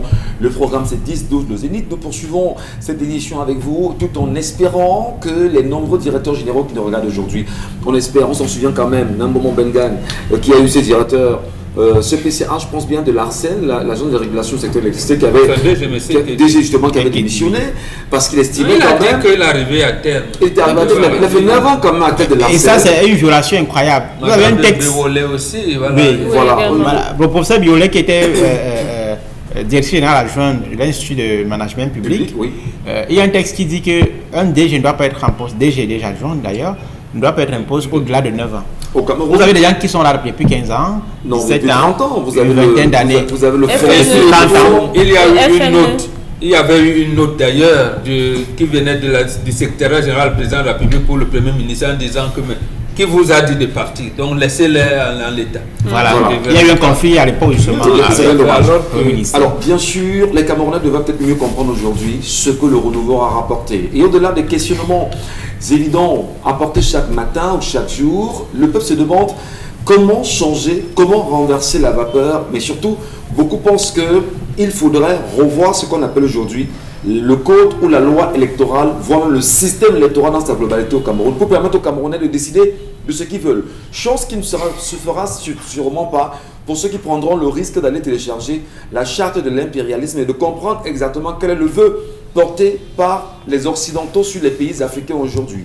Mais surtout, est-ce qu'il est important de dire aujourd'hui que si le RDPC à lui, c'est là 3 millions de militants, les Camerounais, s'ils choisissent dès aujourd'hui, au lieu d'être s'aligner devant les postes et kiosques pour changer leur puce de téléphone, s'ils se disaient nous sommes 10 millions à nous inscrire en 2 mois ou en 3 mois, ce sera possible, tout en vous rappelant que d'ici la fin du mois d'août, les inscriptions sur les listes électorales seront bien sûr fermées à l'ECAM.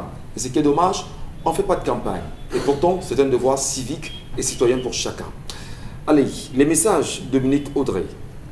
Emilienne Ongene nous dit que cette femme n'est pas paresseuse et suit les règles de son mari. Ce monsieur est très avare et méchant. J'en connais un qui a épousé ma sœur avec un master professionnel. Ce dernier lui a demandé de ne pas travailler. Maintenant, elle est délaissée par son mari et chaque fois qu'elle est dans le besoin, elle fait recours à notre père. Lorsqu'on demande à une femme de ne pas travailler, écoutez, est-ce qu'elle n'a pas les techniques pour rassurer son homme en lui disant mais non, je dois travailler. Michel, un homme normalement constitué refuse d'abord que sa femme qu'une femme peut travaille. valider que ne pas travailler, c'est une dame. C'est pour ça que je parlais de Elle est tout paresse. simplement soumise. Suivez. C'est la définition simple. Une femme qui est bénie, oui, est un handicap sérieux pour son foyer. Une femme qui accepte tout de son époux, comme c'est le cas, c'est pour ça qu'elle dit qu'elle est paresseuse. Parce qu'une femme qui accepte tout, vous avez un salaire de 20 000 francs CFA, je dis n'importe quoi, qui ne vous permet même pas de payer les factures d'eau et d'électricité à la fin du mois. Vous pouvez vous prendre une femme de... Si vous dites que vous voulez acheter une voiture, une femme bénie lui va lui acheter la voiture.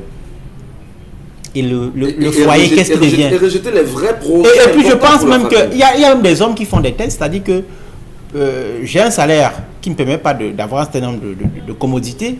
Je touche peut-être 30 000 et je dis bon chérie, il faut qu'on achète une voiture pour voir sa réaction. Et je pense même cet homme peut avoir fait même cet essai-là pour constater qu'il a fait une paresseuse et qu'elle n'est pas sérieuse et qu'elle ne peut pas le soutenir. On prend les messages. Message de Dominique Audrey. Mamie Tonta Prada, Innocent recherche une femme de ménage. Voilà qu'elle veut se transformer en femme de maison. Qu'elle aille maintenant travailler pour s'occuper d'elle-même. Innocent, s'il a un mari bien, il complétera peut-être. Sinon, qu'elle s'occupe d'elle-même. Peut-être qu'il n'a jamais eu une expérience de couple. Il s'occupe de l'enfant peut-être parce qu'il n'a jamais eu la chance d'en avoir un. Alors il ne tient qu'à l'enfant. Cette femme doit se battre pour gagner son propre pain quotidien. Elle ne veut pas. Elle-même, elle n'en avait pas. Pas qu'elle ne veut pas. Il le lui a interdit. Chacun a son premier enfant et on a pris l'autre. Accepte. Oui, peut-être c'est pour ça qu'il ne sait pas Et comment pourquoi ça l'accepter? La C'est pas femme qu'elle qui ne veut elle pas. savait comment s'y prendre, elle allait chercher à travailler. Elle se plaît. Non, Elle mais se plaît elle a dans cette accepté parce situation. que son mari lui a donné. Même non, vendre je le ne condiment, là, travaille pas, de je vais vendre m'occuper Même faire de du toi. call box. Je ne travaille pas. Incroyable. Mais non, c'est ce qu'elle fait. Mais à un moment donné, elles peuvent te c'est- dire le colbon c'est pas genre, je sais pas ce que je veux Voilà. faire. Voilà, c'est pour ça qu'on parle de paresse. Le condiment, c'est vraiment pas ce que je veux faire. J'aimerais bien sortir le matin, avoir des talons qui font, je sais pas, 40 cm et être maquillé comme de Me faire voir aussi. afin d'arriver au bureau comme ça. Ou attendre les NAM. Ou attendre les NAM. On va te dire, on peut le concours à 4 millions pour entrer. Sauf que là aussi, on ne dit même pas qu'elle a fait un concours. mais Voilà. maintenant, C'est une fille qui est paresseuse. il faut être honnête et reconnaître que nous tous dans la société, on a ce genre d'envie. Parce qu'en face de nous, on a des gens qui projettent des choses. Quel genre d'envie, Dominique? Envie de sortir le matin et avoir des talons, avoir un sac à Vous main. ne connaissez pas les femmes cultivatrices qui vont faire leur champ, Michel reviennent Gachou, et Michel le Gachou. produit est plus important que le salaire qu'on a déjà dans les entreprises. Michel Gachou. On sort des environnements où il n'y a pas ça. De toute manière, Il y c'est a des bon. quartiers où on n'a pas connu de maman cultivatrice, Donc, où ce qu'on on a vous vu dit que à ce nos genre sœurs de ce femmes. matin, c'est que nos sœurs doivent arrêter d'être paresseuses et d'attendre tout du mari. Et lorsque vous avez un mari justement qui ne vous permet pas de travailler, vous êtes la femme. Vous avez toutes les astuces nécessaires pour convaincre votre homme à aller travailler. Il est inconcevable que vous soyez en 2021 et que vous avez une femme qui ne travaille pas et qui ne veut même pas faire un effort pour travailler. C'est un problème. je bois de ce lait. Qu'elle vous convainc. Je le dis tous les Mais jours madame, même ici. il faut me convaincre. Moi, je prends un exemple. Je prends un exemple simple. Vous avez une femme qui vient d'accoucher, par exemple. et qui vous dit dans 2-3 mois après qu'elle va aller travailler, vous la laisserez aller travailler? Oui. Non, madame, vous avez le temps d'allaiter l'enfant, vous avez le temps de vous occuper de l'enfant. Une fois l'enfant sera solide, ensemble, on verra ce qu'il y aura lieu de faire pour que vous allez justement chercher. Prenons les 9 mois, les 10 mois, les 1 an qui vont suivre. C'est comme ça. Prenons une femme qui avait déjà un emploi fixe et qui la maternité la retrouve dans cet emploi-là. Les congés de maternité dans une entreprise, c'est combien de temps? D'accord, c'est 3 mois. C'est 3 mois. C'est 3 mois. On vous accorde 3 mois. Il y a parfois des moratoires qu'on peut vous accorder également. Oui, parfois. On est d'accord. Ça, ce sont des cas exceptionnels. Voilà, il y a des moratoires qu'on vous accorde. Mais à côté de ceci, parce que excusez-moi, je m'appelle un peu. Oui, non, allez-y, lâchez-vous. C'est qu'en fait, il faudrait que nos sœurs comprennent. N'attendez pas tous les hommes. Sincèrement. Les hommes, lorsqu'on va chercher, c'est qu'on se dit, il faut payer le loyer, il faut payer les factures, il faut envoyer les enfants à l'école, il faut épargner, il faut soigner si jamais il y a maladie, il faut. Mais s'il faut encore penser à tout et à rien, mais à un moment donné, il y a un problème. Je suis d'accord, Michel. Et c'est ce genre de femme, l'homme finit par vous insulter. Parce que quand il va vouloir vous donner ces 2000, il va se dire, mais tous les jours, je donne même 2000, même à ceci, me sert même à quoi? Votre mère va vous appeler parce qu'elle a un problème. Vous n'aurez pas la possibilité d'amener votre mère à l'hôpital parce que vous allez rester à attendre votre mari. Les allumettes vont finir, vous allez attendre qu'il rentre du travail. Soyez indépendante. Soyez indépendante. Je vous assure que vous verrez. Et à aucun... on est indépendante. Ayez d'abord votre argent. L'argent de l'homme est bon quand ça complète. D'abord, mais pas totalement. Pour vrai, même lorsque la femme est à la maison, elle travaille. Les champs. Le fait, non. Même si elle n'a pas de champs, on est en ville. Elle s'occupe de la maison, vous venez, vos habits sont lavés. C'est le travail. Ça, déjà, vous l'entretenez bien. Vous savez que vous gagnez vos 30 000. Elle est dans la gestion de ces 30 000. D'accord. Donc, celle-ci aussi à la maison, elle fait le ménage, elle fait le tout. problème de consommatrice, ça c'est venu avec vous. Nous, on ne connaît pas. Michel, aujourd'hui, la société est comme ça. Les choses sont tellement graves. Les hommes souffrent tellement. Vous allez voir un homme qui touche, par exemple, 100 000 à la fin du mois. Il doit payer le loyer, la nourriture, l'électricité, gérer la famille. Ça pèse. Aidez vos maris. Aidez vos maris. Oui, aidez vos maris. Soyez indépendante. Non, sinon, on va vous marginaliser. Soyez complémentaire. Soyez complémentaire. Non, pour être complémentaire, il faut être indépendante parce que le mariage finit. Soyez. Non, la femme cherche le mariage finit, et le fait le meilleur mari, c'est le travail. Le fait de dire à une femme ne pas travailler n'est pas une preuve d'amour. Il faut qu'elle. Non, il faut qu'elle aille travailler. Parce qu'elle pense ça. Allez, tout de suite, Constille Amine, je vous en prie, madame, monsieur, poursuivons l'émission. Il nous retrouve avec 1001 tapis comme tous les matins. Plaisir de vous retrouver ce matin. Le temps, bien évidemment, que tout se mette en place. Constille Amine, bonjour à vous et bienvenue sur Equinox Télévision. Alors, bonjour Michel Gatoubono, nos téléspectateurs, et bonjour à tous les clients des magasins 1001 tapis qui nous accueillent encore pour le compte de ce mercredi matin. Nous sommes bel et bien là pour permettre à nos nombreux téléspectateurs à la maison de faire des achats sans se déplacer. Je remercie déjà tous ces clients-là qui, de plus en plus, ne cessent de faire confiance au magasin 1001 tapis. Je reviens encore ce mercredi matin avec, bien entendu, vos baffles rechargeables qui se vendent comme les bouts de pain. Voilà comment ça se présente, ce baffle rechargeable. C'est un baffle qu'on peut utiliser sans télécommande parce qu'il faut déjà rappeler à nos téléspectateurs que ce baffle se vient sans télécommande. Donc, pour ceux des téléspectateurs qui se posent la question où est passée sa télécommande, ces baffles se vendent sans télécommande. C'est donc ça la grande particularité de ce baffle musical rechargeable. On n'a pas besoin d'une télécommande pour l'allumer. On n'a pas besoin d'une télécommande pour le manipuler. Ah ben oui, parce qu'on peut garer sa télécommande et être coincé. Raison pour laquelle ce baffle vient sans télécommande. Il se manipule facilement. Vous l'avez au magasin 1001 tapis au prix de 13 000 francs au lieu de 16 000. Également, ce baffle vient avec son cordon qui vous permet de le recharger.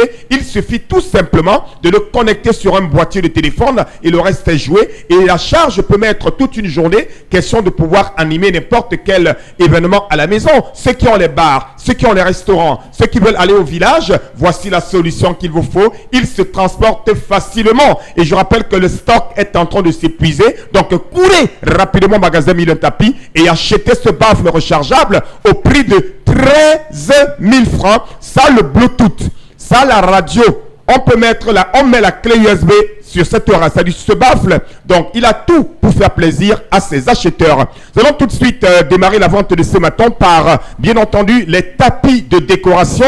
Vous les avez au magasin 1001 tapis. Au lieu de 16 000, vous les avez à 15 000 francs. Je rappelle que la double réduction continue toujours au magasin 1001 tapis à la demande de la clientèle. Le concept Salaka relance encore ce mercredi matin la double réduction. Ça veut dire quoi? Un produit qui coûte 16 000, vous l'achèterez à moins de 16 000 francs. Par exemple, ce tapis, vous l'avez à 15 000 francs au magasin 1001 tapis. Les fers à vapeur, vous les avez à 6 500 francs. C'est un fer à vapeur de qualité. C'est un fer à vapeur neuf dans le carton. Vous l'avez à 6 500 au lieu bien sûr de 7 000 du côté bien sûr du magasin 1001 tapis. Vous aviez été nombreux à demander les baffles, c'est-à-dire les oufs, avec 3 baffles. Alors les oufs sont de retour au magasin 1001 tapis. Vous avez ces oufs en couleur noire et en couleur grise. Ça 3 baffles. Ce ouf a la télécommande. Ça prend la carte mémoire, la clé USB, ça la radio et une télécommande.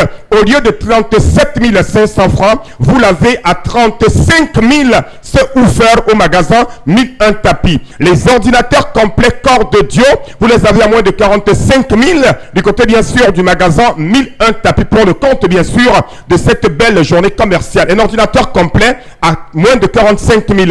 Les grands fers à vapeur. Oui, chers téléspectateurs, que ce soit les couturiers, ceux qui ont les pressines, ceux qui veulent repasser assez de vêtements, au lieu de 13 000 francs, vous l'avez à 12 500 francs. Un grand fer à vapeur du côté bien sûr du magasin 1001 tapis, c'est à Douala au Cameroun, au quartier Aqua. À côté bien sûr du grand fer à vapeur, on parle bien entendu de ce oufeur à moins de 16 000 francs, notamment à 13 000 francs du côté bien sûr du magasin 1001 tapis. C'est un oufeur de qualité à 13 000 francs au magasin 1001 tapis. On parle toujours dans notre magasin pour le compte de cette journée, chers téléspectateurs, des régulateurs de tension, bien sûr, des détendeurs intelligents, les détendeurs intelligents IGT.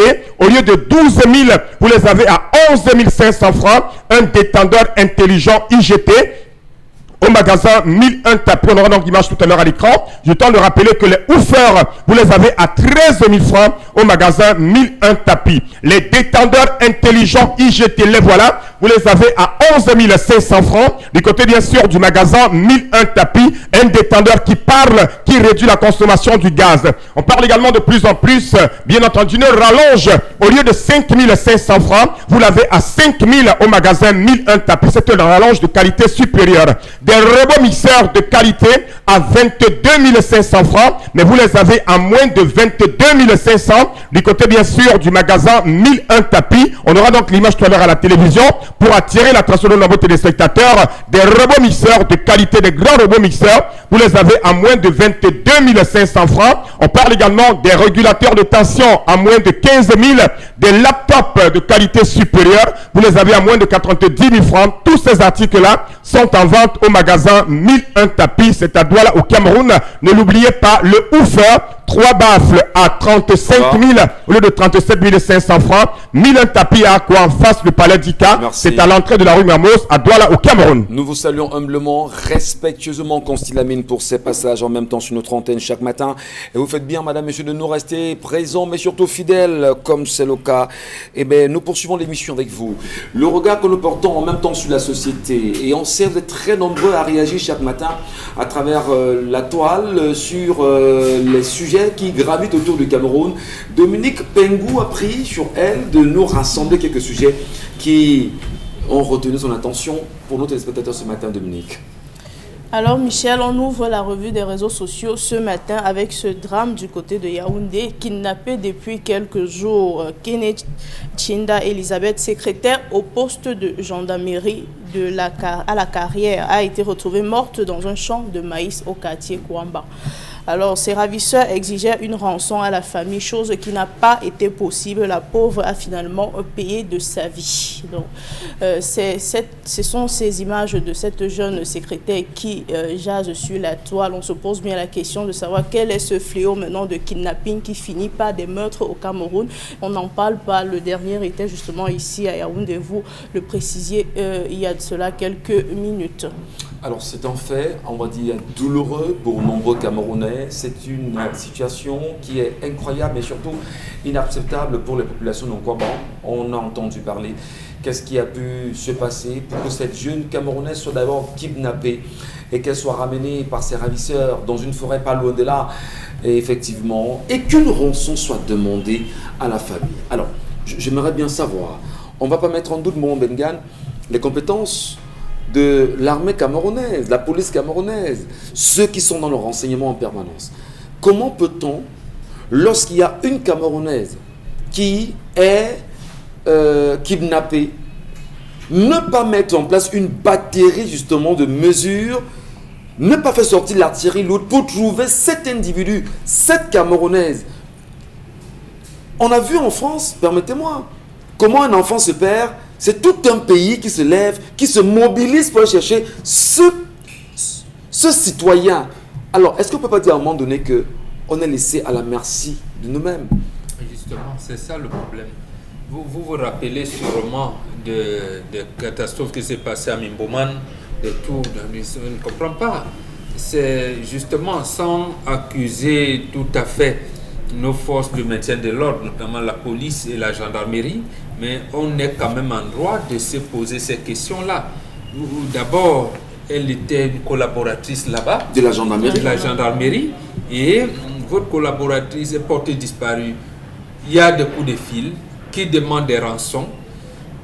Vous devez, je pense que la gendarmerie a quand même une cellule qui doit détecter ces choses-là. C'est-à-dire que même si un numéro de quelqu'un a été piraté et utilisé par des ravisseurs, là, ils doivent pouvoir le faire et très vite.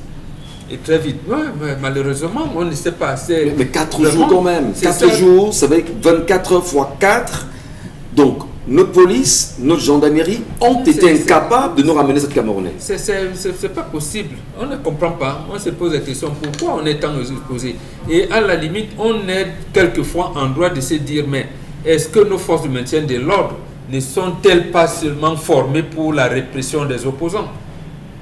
Je ne comprends pas. Parce qu'il y a quand même, et on a l'habitude de dire, en matière de renseignement, le Cameroun semble être parmi les pays les plus lotis en Afrique.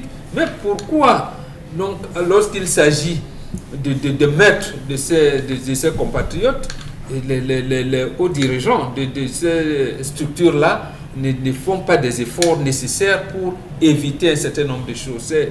C'est regrettable ce qui arrive, c'est vraiment regrettable. Et la sécurité des personnes et des biens n'est pas assurée.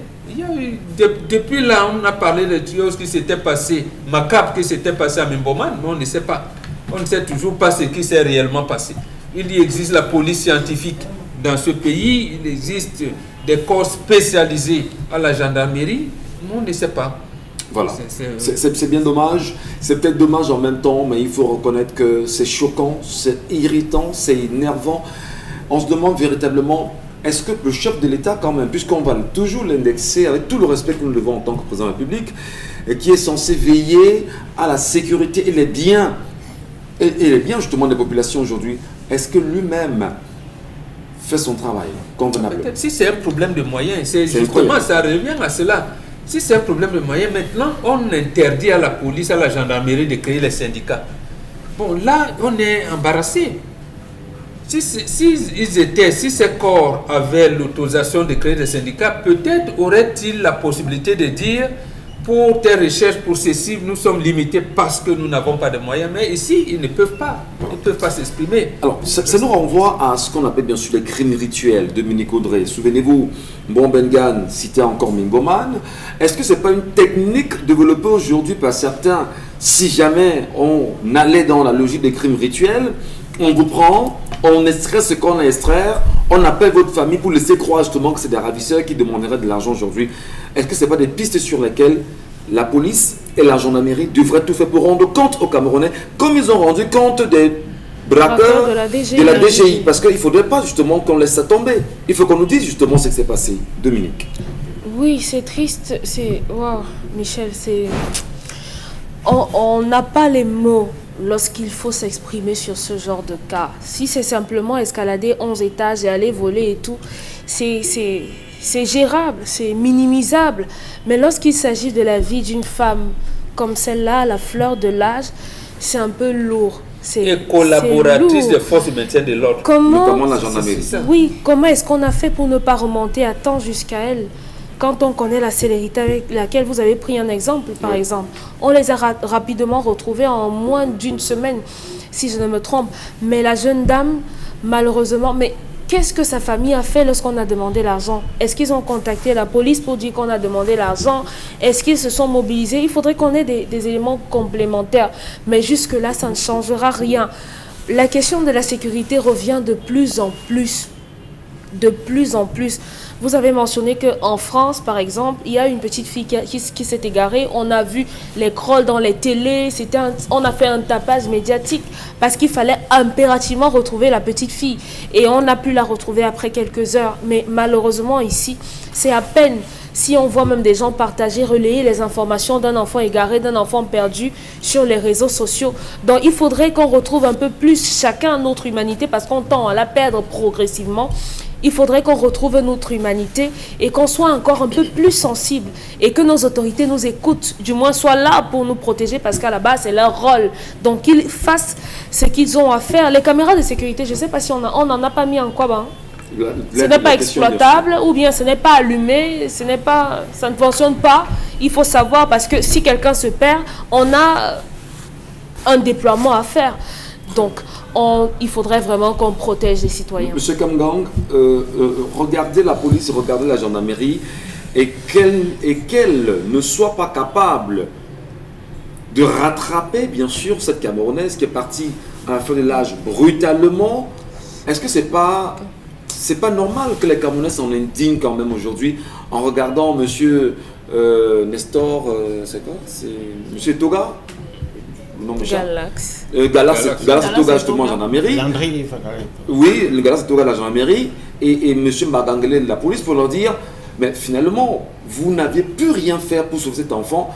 Est-ce que ça ne prouve pas parfois l'incapacité même de nos forces de défense aujourd'hui, de forces de sécurité aujourd'hui, les limites en même temps? Ce n'est pas l'incapacité des forces de défense, des forces de sécurité et de maintien de l'ordre pour ce cas-ci, c'est que de façon globale, nous n'avons pas de considération pour les citoyens dans notre pays. Ceci fait le buzz parce que c'est un agent civil en service dans une unité de sécurité, la gendarmerie notamment.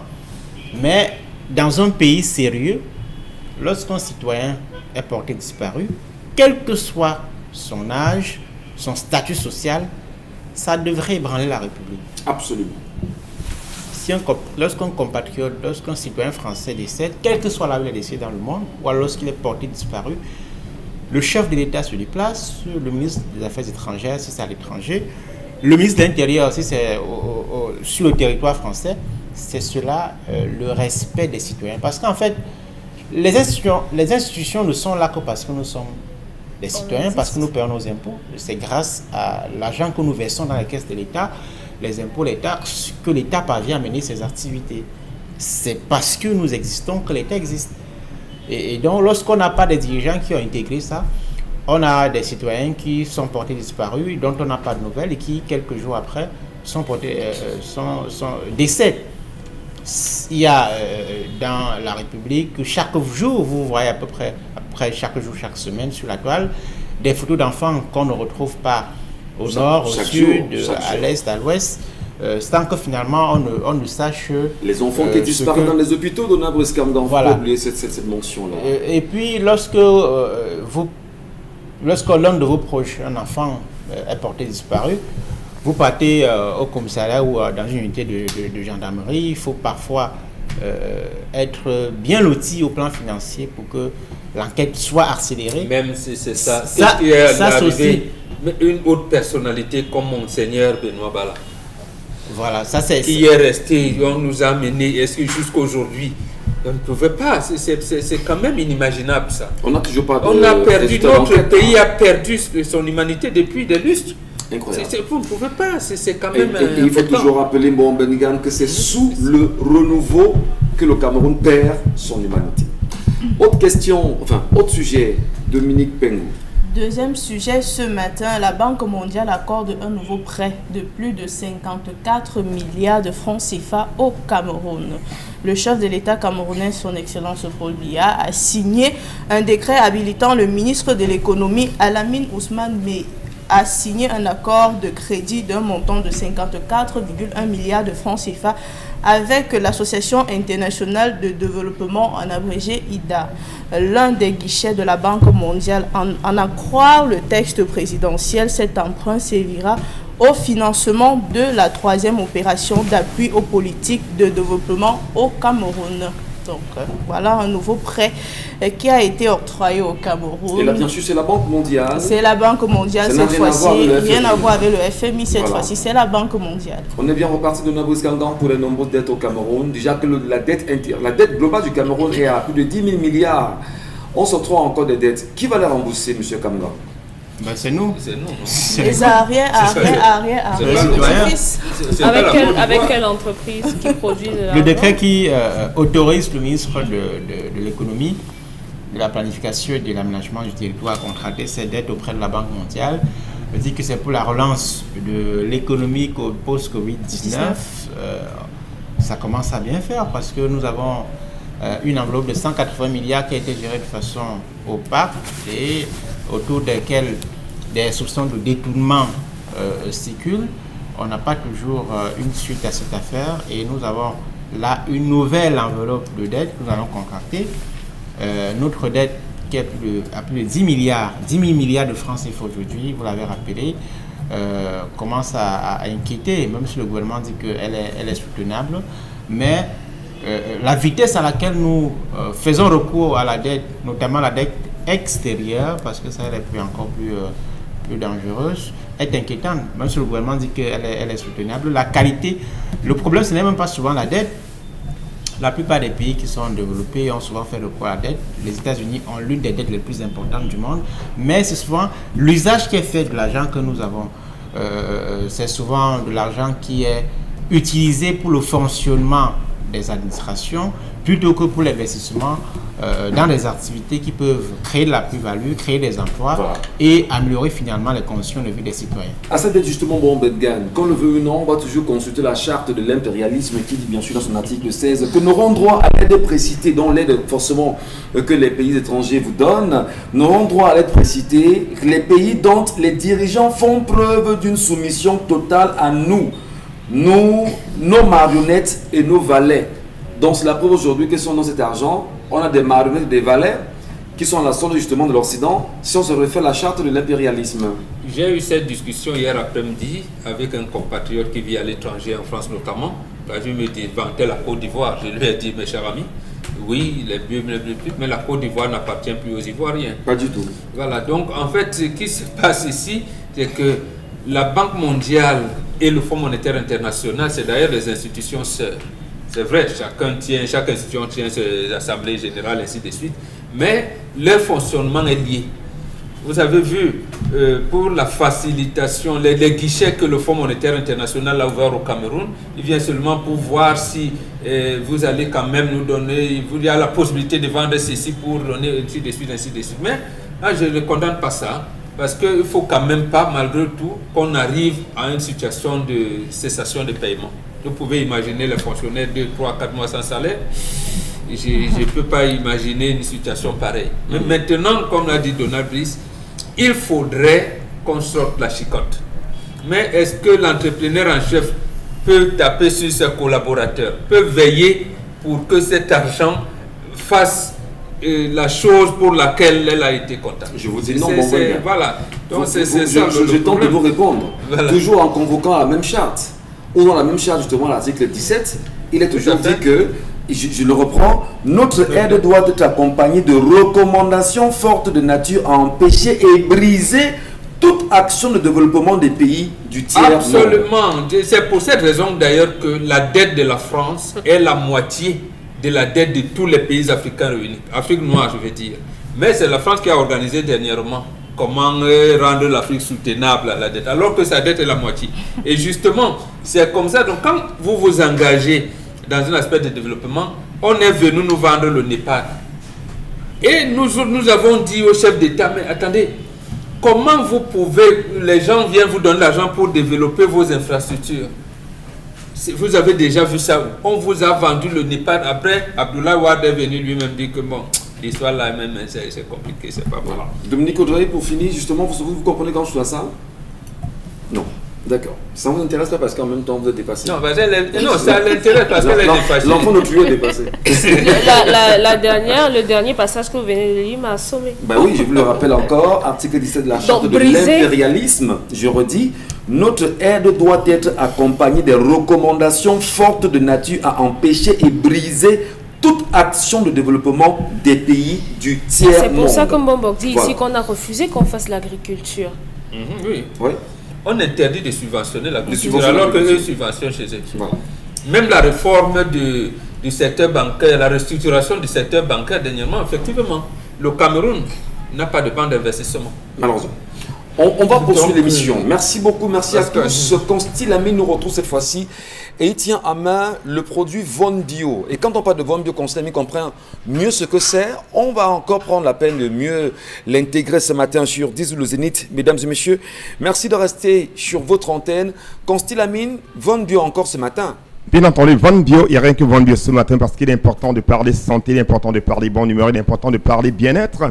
Et le bien-être passe également par la consommation des compléments alimentaires de très bonne qualité. Et parmi ces compléments alimentaires qui sont en vente par le concept Salaka, du côté bien sûr du magasin 1001 Tapis, vous avez en grande ligne la gamme Von Bio. Oui, il faut le rappeler, chers téléspectateurs, c'est une gamme complète. C'est une gamme dans laquelle vous aviez plusieurs Von Bio. Et ce matin, nous allons encore rappeler à nos nombreux téléspectateurs qui sont diabétiques, qui ont les problèmes de tension, les problèmes de rhumatisme, les problèmes de cholestérol, les problèmes de courbature, qu'ils ont la solution. Et cette solution, c'est la consommation régulière du Von Bio Oméga 3. Oui, à ne pas confondre avec les autres Oméga 3. Le Von Bio Oméga 3 a donc cette particularité-là de tenir à ses engagements. Ça, c'est important de le dire. Le Von Bio Oméga 3 permet de réduire les complications du diabète. Le Von Bio Oméga 3 permet de nous prévenir contre les AVC. Le Von Bio Oméga 3 permet également de nous éviter d'avoir les problèmes de tension, de rhumatisme, les problèmes bien sûr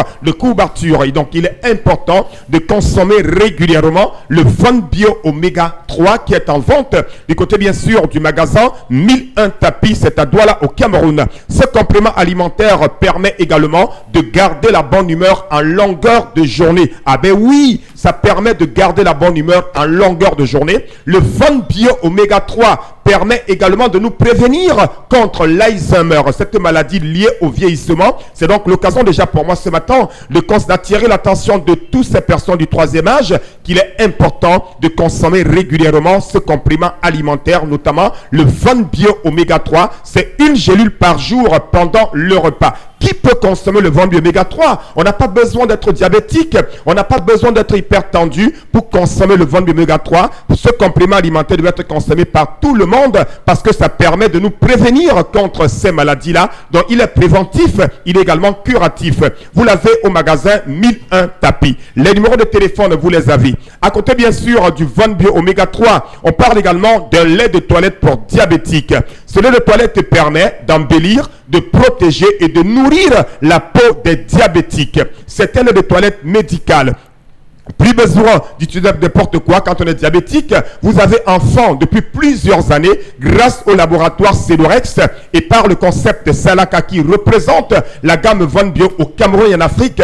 Vous avez un lait de toilette pour diabétiques qui est également en vente du côté du magasin 1001 Tapis. Alors ceux qui ont besoin de passer une commande, que ce soit pour le Von Bio Oméga 3, le Von Bio Lotion et les autres articles qui ont été présentés tout à l'heure dans cette émission, rendez-vous tout simplement au magasin 1001 Tapis. Alors appelez à travers le numéro de téléphone qui s'affiche à l'instant au bas de l'écran et commandez les articles qui sont vendus uniquement et exclusivement au magasin 1001 Tapis. Nous allons tout de suite conclure cette vente commerciale de ce matin par la représentation une fois de plus de ceci. Et ceci, C'est quoi? C'est la pommade contre les hémorroïdes. Cette pommade contre les hémorroïdes permet d'éradiquer totalement les hémorroïdes. Donc ceux qui en souffrent, qui connaissent ceux qui en souffrent, alors venez au magasin 1001 tapis. Commandez votre pommade contre les hémorroïdes qui est en vente tous les jours. La voici.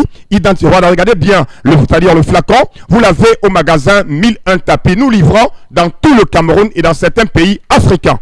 Infiniment, cher frère, merci pour cette communication, merci pour le vol bio que vous mettez à notre disposition et pour ceux qui trouveront bien évidemment de l'intérêt à aller se l'arracher. Dire en même temps qu'au moment où nous parlons, Jean-Michel Ninche fait encore parler de lui, lui aussi, député de la nation de Nabiscamba, on sort par là. Ben ouais, en 30 secondes, il est dans son droit en tant que député, mais est-ce qu'en même temps, son droit et son devoir, oui. Le droit de savoir, le devoir justement de demander et de contrôler. Voilà. Alors, donc nous diront que ce n'est pas là qu'il faut contrôler, qu'on l'attend justement au Parlement. Qu'est-ce que vous en dites-vous? 30 secondes demain. Les mécanismes du Parlement ne permettent pas d'avoir la résonance et l'efficacité qu'il faut. Voilà. Les voies électroniques aujourd'hui offrent un boulevard aux hommes politiques, aux députés de s'exprimer. Aucune loi n'interdit à un député d'interpeller le membre du gouvernement sur les fonds reçus, sur la conduite de l'action gouvernementale. Eh bien, tous les députés doivent pouvoir saisir ces opportunités pour interpeller. C'est important. Est-ce qu'il n'est pas comme ce qu'on appelle, bon Bengal, est-ce qu'il n'est pas comme ce qu'on appelle très souvent dans nos quartiers, le chien qui a mordu et ne lâche plus? Je parle de Jean-Michel. C'est ça son travail, c'est ça qu'il doit faire. Non, il lâche pourquoi? Il lâche pourquoi? Vous avez des prévaricateurs en face de vous. Le chef de l'État lui-même les appelle comme ça. Les voleurs à col blanc. Il dit qu'ils vont rendre gorge. Lui, il est député de la nation. Il doit le faire. Il doit les poursuivre jusqu'à ce qu'ils cessent de voler. Vous avez un voleur, vous voulez l'aménager. Vous dites que ne volez plus. Tu l'amènes à la place publique pour qu'il ait honte. Et il rembourse ce qu'il a volé. C'est aussi simple. En attendant, bien sûr, que l'audit de la Chambre des comptes, puisque moment on parle, l'audit de la Chambre des comptes n'est qu'un résultat partiel. Et au moment où nous parlons en même temps, il y a le travail qui est mené par le contrôle supérieur de l'État. Et là-bas, on nous dit même que apparemment, c'est plus corsé. C'est plus corsé, c'est même plus dur. C'est même ce dont les gens ont peur aujourd'hui. Et si on vous dit qu'on a vandalisé justement le Consupé, certainement, on cherche en fait à savoir qui sont les personnes qui sont indexées dans ce rapport du Consupé. Voilà, il faut les faire terminer ces enquêtes. S'ils sont reconnus coupables, qu'on les mette en prison. S'il s'agit même de 8 gouvernements. Voilà. Alors, si c'est des gouvernements de voleurs, qu'on mette au moins 8 gouvernements en prison. Merci. Merci Mbon Bengan, merci Dominique Pengou, merci Dominique Audrey. Le pain, quand on le met, il est sexy. Je reprends l'expression de Mbon Bengan Kanji. Quand on l'attache, il est sexy. Oui, mais vous l'avez mis ce matin. Oui, il est sexy justement. Vous êtes tout couvert. Parce que ça peut tomber. Ah, dis-moi. Non, ici c'est bon comme ça. Comme ça, quand mon fils regarde, tu viens, c'est bon. Et le soir, tu mets un pain. Qui peut tomber cette fois-là. Ça doit tomber absolument. Il faut que ça tombe en même temps. C'est important. Merci à vous. Merci pour l'intérêt que vous portez chaque matin. Nous regardez sur vos télévisions, madame, monsieur. Gardons le cap, allumons nos cerveaux, ouvrons les yeux. Si vous ne faites pas la politique va vous faire. Et au pire des cas, elle va vous broyer. À demain, 10h.